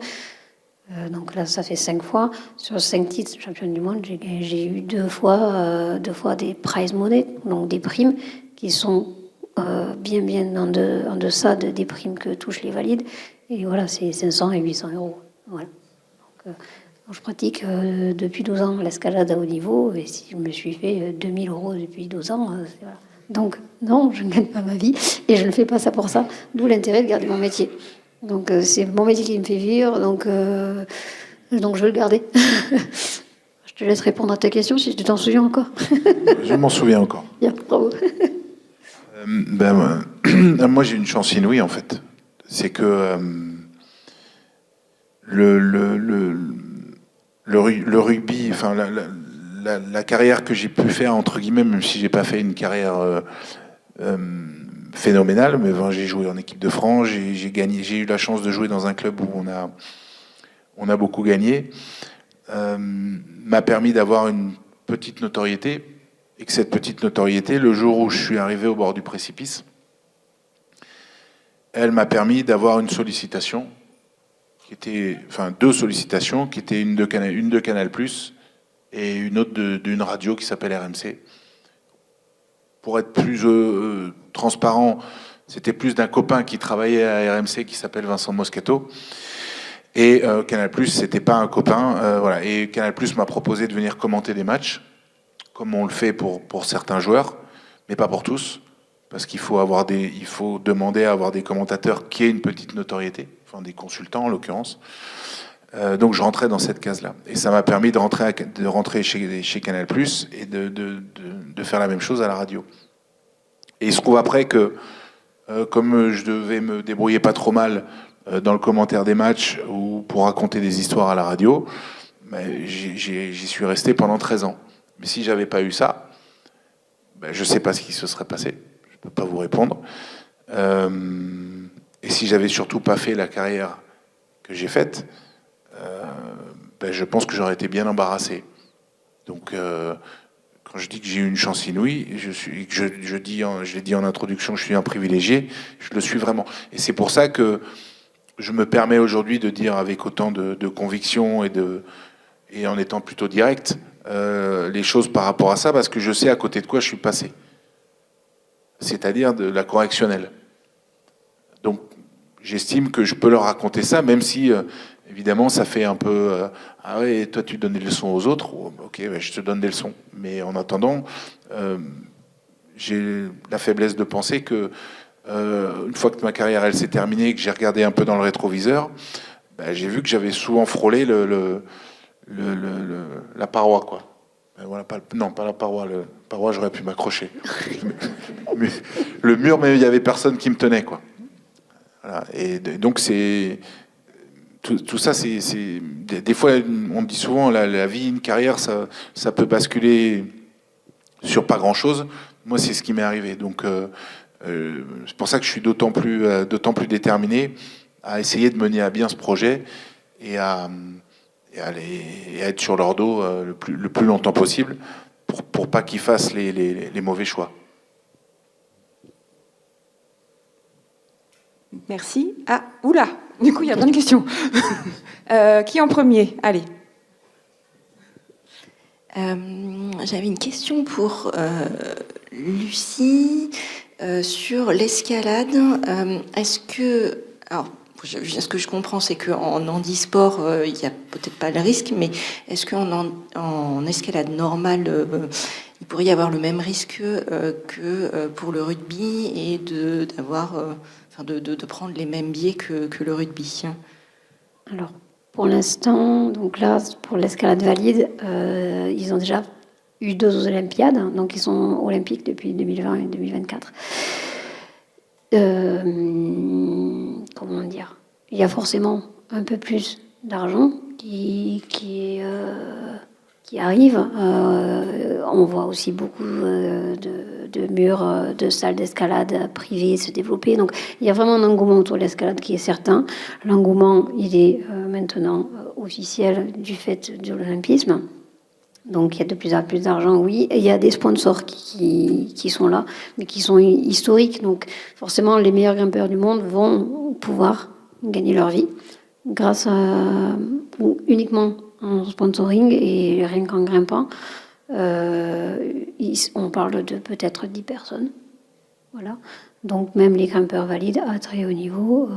Alors, je n'ai pas le mérite de pouvoir discuter trop avec eux, mais je ne sais pas comment ils s'en sortent. Il y a certaines fédérations dans certains pays, il y a des grimpeurs. Je sais qu'en Belgique, par exemple, j'avais une coéquipière belge en para qui, elle, c'était son métier de grimper. La fédération l'a payée pour grimper. Peut-être qu'il y a des pays dans lesquels c'est le cas, mais très récemment, là, donc, il y a eu un article dans la presse où il y a un très très bon grimpeur international valide qui tirait la sonnette d'alarme parce que notre pratique coûte de plus en plus cher et les fédérations se désengagent de plus en plus de l'accompagnement des sportifs de haut niveau. Et ça, c'est vrai en France aussi. Je parle pas notamment en valide, qui a un désengagement au niveau du para. Bon, maintenant avec l'olympisme qui arrive, ça va être de moins en moins vrai, mais ça reste. On n'arrivera jamais au niveau des sports collectifs, du foot, du rugby ou même du tennis. On n'est pas sur la même. Nous, je dirais, si on devait nous comparer. J'avais entendu un reportage en athlétisme, même à l'heure actuelle, à très haut niveau. Il y a certains valides qui doivent choisir le nombre de compétitions qu'ils font dans l'année parce qu'ils savent qu'ils ne pourront pas tout payer. En escalade, c'est encore un peu ça. C'est ça, voilà. Donc non, même si avec l'olympisme, que ce soit en valide ou en para, il va y avoir plus d'argent. Il va y avoir plus d'argent pour les fédés, donc elles vont pouvoir mettre en place plus de stages, plus d'accompagnement de sportifs, et c'est une bonne chose. On n'arrivera jamais, on n'aura jamais des salaires comme ça. Il n'y aura jamais de salaire de court. Ce sera que du sponsoring. Voilà. Bien, merci. Je suis désolée. Si vous avez encore des questions, je vous invite à les poser quand on sortira dans le hall à nos invités. On va clôturer en tout cas le temps de parole dans l'amphithéâtre. Je vous invite encore à féliciter, à remercier Lucie et Thomas pour leur présentation de ce soir.